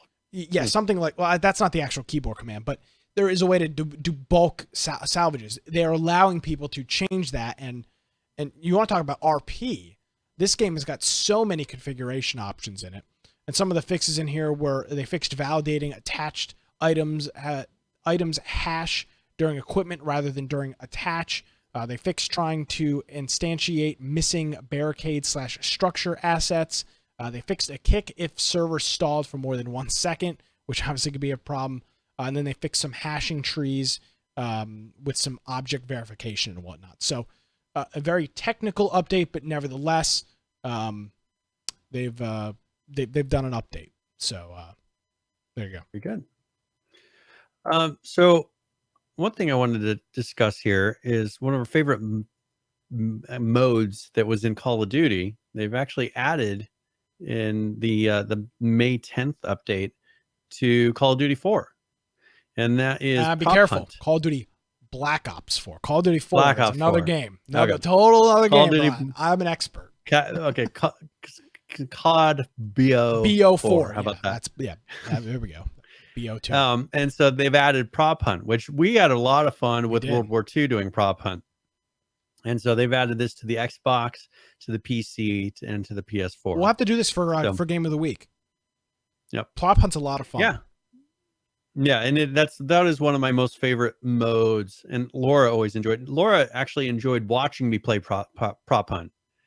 You know, the rest of the games she could have cared less about with Call of Duty, but whenever I was playing that, she would just sit there and watch me play. So prop hunt it is a lot of fun. On World War II was very funny because you could becoming like weird World War II cars. It could be a tree or a big, huge hay pile. Yeah, it was quite funny. We had a good time with that. This is cool. And little modes like this, if they can continue to add them, will get people back. I tell you this, Brian. There's a girl I follow on Instagram that's a YouTuber, and she is the only one that I have seen probably in the last 3 or 4 months that I've seen post anything consistently around Black Ops 4. She's the only. I have not seen. I follow a lot of YouTubers and Twitch streamers on Twitter and Instagram, and whatever it may be. None of them are playing Black Ops, or if they do, it's like on a Friday or a Saturday. It's like maybe a post or two. That's it. There's only literally one person. I don't know anybody, and I don't know anybody that's playing it. Again, not the best example. I know I'm one person, but nobody in our Discord. We have over 200 people in our Discord. Nobody there's playing it. Yeah. And a lot of the streamers quit playing it. I don't know how much of it was the actual game itself versus the competition that's coming out constantly in the VR market. Apex came out, pulled a lot of people away. Of course, Fortnite continues to just maintain and keep a lot of players. Even if they go away and they play another game for a little bit, they seem to always come back to Fortnite. And so I think that they struggled with the game was a better looking version of PUBG. And that was the main thing that I took away from it when I played it. I'm like, oh, this looks a little bit better than PUBG. But you can't really say it's that much more fun than PUBG. This is crazy and also sad when I see this. Call of Duty, which when I was growing up, everybody was playing Call of Duty. Everybody. It was when it would drop in November or whenever it would drop, the biggest game for months. Everybody was constantly playing it. Black Ops 4 has got 8,000 people watching on Twitch, and the top channel has only got 800 viewers.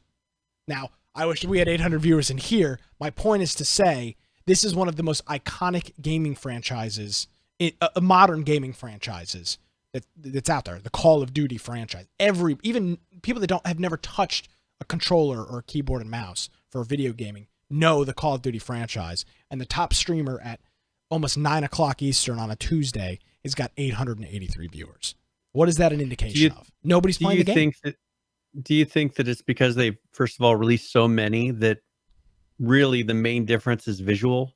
No, this is a totally different game. The problem is it sucks. The BR mode is just not Yeah, that but good. I mean, Call of Duty though they're always, because they're similar enough. I feel like people are always going to be comparing them to the previous Call of Duties. That, I mean, I will agree. But being a real Call of Duty fanatic, that is true. Don't get me wrong. But the big problem, they'll be like, this one wasn't quite as good as, and they name another one. Yeah, well, and they'll always, and Call of Duty fans will always say that. I'm guilty of that as well. The big problem with this one is a couple of things. First of all, the BR mode's just frankly not that good, in my opinion. People can disagree with it, and the multiplayer is all right for a Call of Duty game. It's nothing spectacular, and and the problem is, Brian, people like you have got 1,100 games on your Steam library, and plus some games on Epic, and games like Overwatch and League of Legends and all these other games, and you're talking about too much competition. It's a competition, but it's also just it's not that the game is bad. It's just not exceptionally good. And unfortunately, in 2019, when I've literally got a dozen gaming systems behind me and my computer, you've got to be an exceptional game for me to care. And it's not just me. This is everybody. You have to be an exceptional game. Now, you get these one-offs like Prop Hunt, right? People will be playing this for a couple of days. We'll jump in here. Maybe we'll do it Saturday. This weekend. We'll jump in there, we'll play some Prop Hunt. But it's just, I'm sorry, if you're not making an exceptional game, it's not going to get played. Yep. Look at Battlefield 5 with their BR mode. Have you heard a single person talk about it? Well, and they even shut down their duos because there weren't enough people playing it. So they've taken that out of Battlefield 5. So, I mean, that just shows you that's a huge franchise. A lot of people own it, but I mean, people are fickle. The gamers are fickle nowadays, and if they have something else that they'll be like, I'd rather play that, they will. They don't necessarily feel an allegiance to one title anymore like they used to. And there are people that do that. I mean, there's definitely people that will always play a certain game. I will always buy and play a Call of Duty. I'm very loyal to that franchise, but the question is, well, can I play it for more than? Will you play that one? Which one? You know, you'll play, if you had your choice, you have 4 different Call of Duties you could play. Well, you always play the most recent one because it's the same problem you just talked about with GTA 5 earlier. They start shutting the servers out. Musty and I tried playing Modern Warfare 2, which came out in probably 2008 on Xbox One backwards compatibility. We played on a Friday night. Him and I said like 11 o'clock Eastern, we're going to get on. And we were struggling to fill a lobby. That's the problem, is those older games that I enjoyed playing at the time are the lobbies don't fill. And I mean, they're going to run into this with this game when there's 8,000 people watching it on Twitch. Hello. So like they gave away the previous Black Ops on PlayStation's Plus, right? Yep. Probably because they're trying to fill lobbies. But being that there's 3 different, I could pick this one, I could pick the previous Black Ops, and I could pick between that and World War II. Well, you know, they're spreading the player base among all of those. People are, if it's not with those 3, I mean, I may go play the older one because I feel like it's a better experience. There's not that allegiance to play. It's not necessarily the latest one. They don't feel like they have to play Black Ops 4. They've got 3 other ones that are fairly recent that there's people playing that they could go and choose, and they're just going to pick it. It's, I think, until they start shutting those down and forcing you to the latest one, you're always going to have people that are not willing to play the newest one if they just don't feel like it's as good, or maybe, you know, there's not as good of lobbies, or, you know, World War II, I've seen complain. I never really played a bunch before that, but I had people saying, oh, this World War II is not as good as, and they once again, they would name off some previous Call of Duty that I never really played. And they'd say, this one's all right, but it's not as good as this other one. I mean, they're just going to always have that battle, I think. Yeah. People are always going to be very fickle and play the old one until they can't anymore. And they'll play the new one that came out for however many weeks, like we did. Yeah. Right? 3 weeks. And then they'll be like, it's not as good. It's not holding my attention. I'm going to go play something else. Yeah. So. Okay, doke. Well, that's kind of cool. Prop Hunt live on all platforms. So check it out. We'll spend maybe we'll spin that up this weekend. Okay. So do we want to do, we haven't done the Rust video for a couple of weeks. No, we have not. This is one that I'm sure interests you. Yes. And so let's do the Rust video because right, they've been doing some pretty cool stuff in it. Yes. And this is a I big think that people would be version interested. update. An update to the engine, which I didn't know. Which I always like. Yes, of course. So just for Brian, the Rust video for this week from our friend Shadowfrax.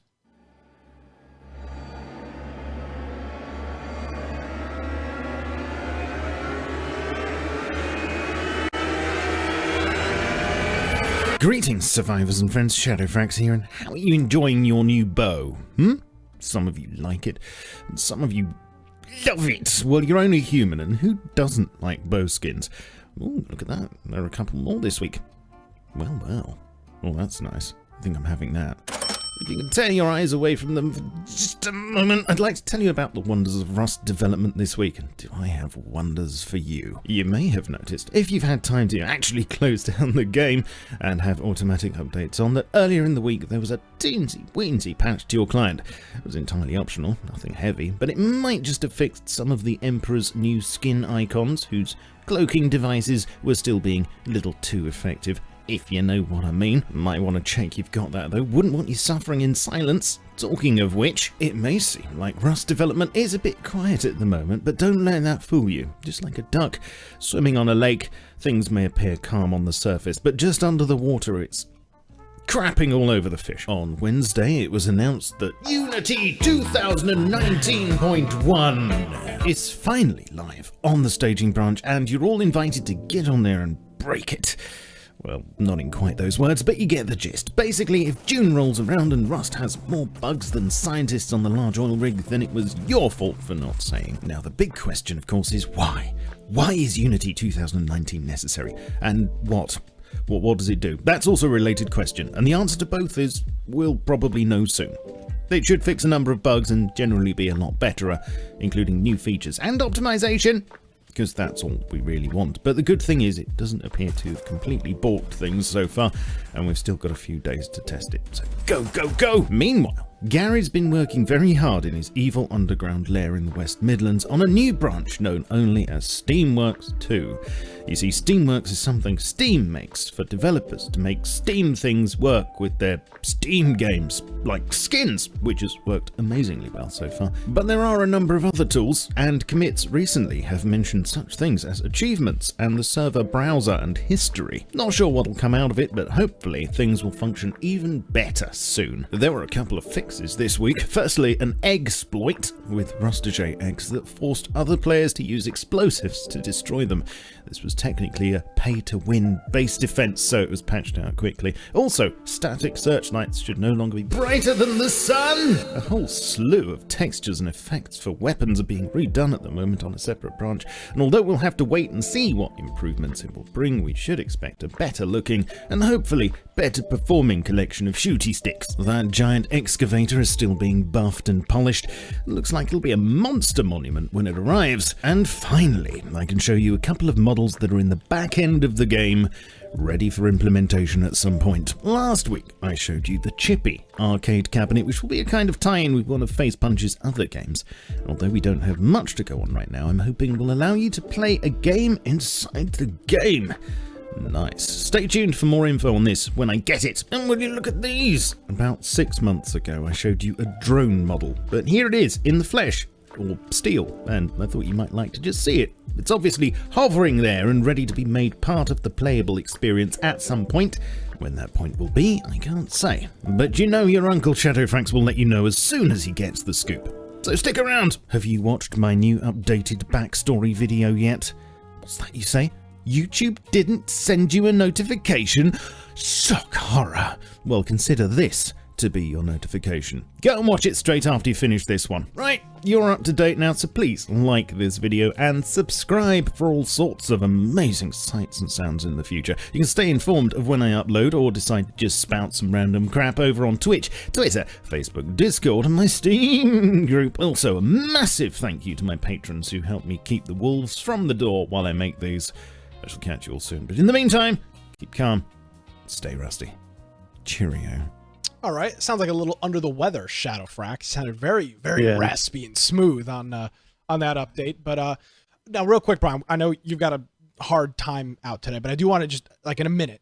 How big of a deal is that? How big of a deal from them is it to do that big version update for the engine? Is that a big process, or what is that like? It's hard for me to say for Unity specifically, just because each one is going to be different. But the biggest problems they run into with these engine updates is when they let them get too far behind. Yeah, one version is usually acceptable because there's a minimal amount of changes that they need to make. It's when we see other titles, other companies that have let their versions drop back, 1 year, 2 years. Sometimes you'll see engines that are out of date on games 3 or 4 years. And there's so many changes that they have to do for them to be able to actually adopt that new version that it ends up breaking 3/4 of the thing. So I think what Rust has really been trying to do lately is to keep updated with these versions, because usually in the big version updates, they're adding maybe ray tracing, they're adding big features that aren't just bug fixes. And this is the same thing that Unreal does. In these big versions, they're doing major changes that could be big performance increases for some of these games. So Josh is making a statement about, we're on Unreal 4.18, still on Xera. We tried 4.22, but, he couldn't do it before early access because there was too many changes between it. Just think about it. It's 4.19 to 4.22. I mean, that's what, four versions, 4 releases, 3 of Unreal Engine. So, but the problem is, me as a consumer, I think like updating my software from 4.19 to 4.22. That seems like I know it's not, but that seems like a very easy change. But clearly, they do big updates in engines. They don't do little bullshit changes. Well, and some of the issues is that they will remove or add the way that certain things are executed. So in blueprints, for instance, they're like blocks of code that you bring strings into, and it kind of routes the way that code runs. They may redo a node to where it has different inputs. It has extra things that it's expecting. And if you keep up version by version, usually for one version, they will have a temporary node that they put in there that is a different color, and to go and look for that and start replacing it with the new one that they've replaced it with. Yeah. But let's say you let 4 versions go, those nodes are no longer there. Josh is bringing up, code gets deprecated. And that's part of that process. When they deprecate one thing, usually for one version, they keep it in there, but they mark it so that you'll notice it. But once you let 4 versions go, then you're stuck trying to figure out, unless you go version by, which probably some groups do, they'll go to 4.9, they'll be in 4.19, then they'll go to 4.20, and then they'll go to 4.21. And then they'll go to 4.22, so they can see each of those steps. But it's just time consuming. It's a pain. I mean, he's saying it's not difficult, but it's time consuming to do it. And a lot of companies they don't want to deal with it right now. And but I think you've seen that with Rust is once it became a priority, now you see them doing it every time. Same thing, and maybe it's more of a Unity thing. They found a big benefit in this because we saw the same thing with Unturned. Yeah. He started to keep very close to the releases. Well, and if you Shadowfrax even said in his video, if you've noticed, they've been quite slow with their updates lately. It's because you don't want to make too many changes in the middle of this process. Yeah, and so they're spending they're spending their time, and especially small studios like Josh's. I can only imagine how much of a real hindrance the engine update. Rust has got a big team. Unturned, it's a huge problem. Unturned's literally one guy. Like he has to stop everything he's doing. People want to see constant content. They want to see new features. Of course, they don't want bugs, right? But they don't want you to take the time to fix the bugs, taking that away from actually putting out new content. And so it's really a balancing act of, all right, am I going to upgrade my versions, have a period of time where I can't add new content because all of that will do nothing but probably break my migration, because once you start the migration process, anything you add won't be brought into the new version. So you're going to be doing it again twice. It's kind of like, here's a code cutoff of we're no longer adding content. We're going to do the upgrade, and then we'll be able to continue adding content after that. And so I think that I think a lot of people get very frustrated. You have to have a time when people are going to be accepting of not having new content for a period of time, which I don't know if that exists anymore. People don't seem to let you go for a couple months of not adding something new like you used to be able to do with games. Josh is saying it was either move to 4.22 or get more content for early access. That's a hell of a decision. That's not that doesn't seem like that hard of a decision. Of course you want more content, but it is. It's a big deal. Yep. That's interesting. And for instance, one thing I found is I found a bug in 4.22, which 4.22 I think had 2 or 3 hot fixes to it. And usually that's where they fix all the bugs. I've been working on a climbing system in Unreal, and when you jump up on the ledge, you wouldn't be able to move right and left in 4.22 only. It worked in 4.21, worked in 4.20, but in 4.22 it didn't. And I tracked it down to one particular bug that just worked differently. A node wouldn't let you do something in the way you did it before. And it's not that it wasn't supposed to do that anymore. It wasn't a bug in 4.22, and it just made it not work. Well, imagine how many things in your game, if you have a big system, that you could possibly run into like that, to where, oh, this just isn't working as intended. Oh, it's a bug in 4.22. Well, what are you going to do? You can't roll back. I mean, you're on 4.22. Now you have a broken feature that until Epic decides to fix it, it's a broken feature. Shh, don't talk about Epic. They've never done anything wrong. Never paid. Yeah. Hey, that check hasn't cleared the bank yet, Brian. You got to be real careful criticizing our Lord and so Savior. I found a little trick to kind of work around it so you could climb, but it was subtracting a number from another number and making it, work. But if you did the certain little movement, it would put you below the ground and your character falls through the world. Yeah. Okay, well that's a downside, right? All right, I don't want to make you late, so okay, let's wrap up. Yeah, the show. we better hurry. Yeah, well, this is okay. yeah. I mean, so. Thank it's you. Me gabbing on about you got me started on. Well, engine things, but maybe I knew what I was doing. So we got some other games that did some updates. One that we'll talk again next week about is Dead by Day, that actually had a pretty big update, and they're going to have a pretty big update.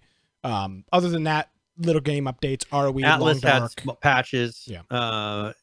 7 Days to Die, which isn't, we don't really need to talk about it now, but they're doing their tests for the 18 version, so that'll be a continuing process. Scum had an update with their comic. If you want to go check out their new comic, The Long Dark had a version update. Ring of Elysium had some patches that they did throughout the week. And then Rocket League released their roadmap, which wasn't really so much a roadmap. It's pretty much was a statement saying, just because Epic purchased us doesn't mean anything is going to change. That's why they keep reinforcing that. Everything is happening the same.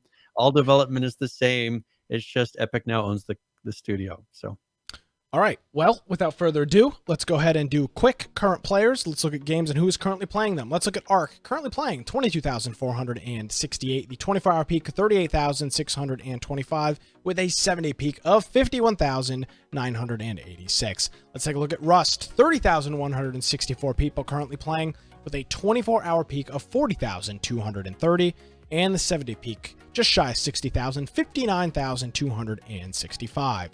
Solid numbers on Unturned, currently playing 6,302, the 24-hour peak 12,778 with a 7-day peak of 16,394. How about PUBG? Currently playing, that's US time, 104,326, the 24-hour peak 736,278 with a 7-day peak, it's down a lot from a million, 822,913 on PUBG. Now, finally, Atlas, struggling 5,031 on the game that's supposed to fit 40,000 people currently. The 24-hour peak, 7,003. The 70 peak, Brian, not even breaking 10,000 players. So not even a fourth of one server. And there are 4 servers in the entire, there are 4 servers total. They're not even cracking a fourth. Well, at least you feel like you have big, wide open seas. I mean, this honestly would be the time to play because you won't have to worry about 40 groups on each island. I mean, that's the thing, is this is actually probably more ideal, but not ideal for Atlas. No, not when you publish your game, not when you advertise your game as the biggest MMO ever. I mean, this is probably much more comfortable player numbers. We should probably this would be much. Yeah, I mean, it'd probably be much more enjoyable because you'll have land to pick from, and Yeah. it just, yeah. All right, so let's go and we never did a game giveaway, did we? No, we didn't. We'll do forgot. it next week. 2 next week. I had it all lined up. I had the game pulled up. I had everything ready to go, but we just never announced it. Hey, this is a note for all you podcast listeners. We'll give you a double shot next week. Yeah. All right. Anyways, I just noticed, I looked over at my thing showing all the game giveaway stuff, and it's like, We let I was NC gonna announce, let's do the game giveaway now. We let NC Frags down, our newest follower, our newest subscriber here on Twitch. Sorry. Yeah, we'll make up for it next week. So games every 10 minutes next week. We'll get through all of our news. Yeah. All right. So let's go and do tip of the week, where either I'll talk about general gaming tips, maybe one for a specific game. Since we're going to be playing Minecraft on Friday, this is a Minecraft tip.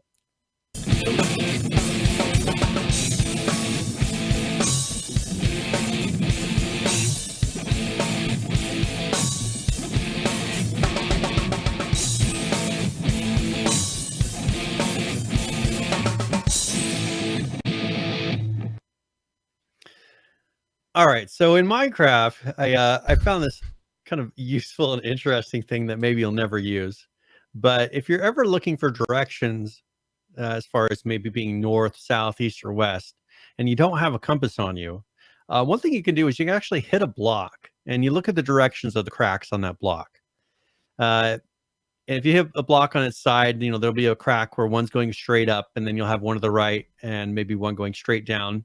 And then if you hit the block on the top, you look at the crack pattern, and the crack that was going up will be facing north. So that's a good way to be able to find the direction north inside of Minecraft without a compass.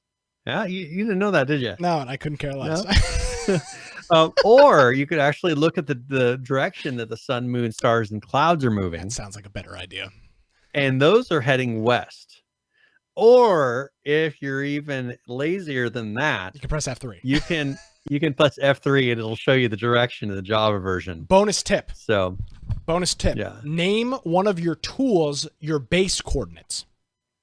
There's an actual tip of the week. If you want to get an actual Minecraft tip of the week. and then you can see You'll see it in your which tool. Well, no, you'll see it in your toolbar. You'll know what coordinates. You don't need to write it down on paper. Tip of the week. Oh, okay. There's an actual tip, not some stupid BS with line cracks Hey. and pixels. And what if you play in the lowest quality? I'm sure none of that crap even shows up. Oh, it'll show up. It'll show up. Yeah, or screenshot So- them, as Musty says. That's also an option. Yeah, you could do that. Yeah. So, all right. I expect you. I want you to show me that in that was game tip of the Friday week. night.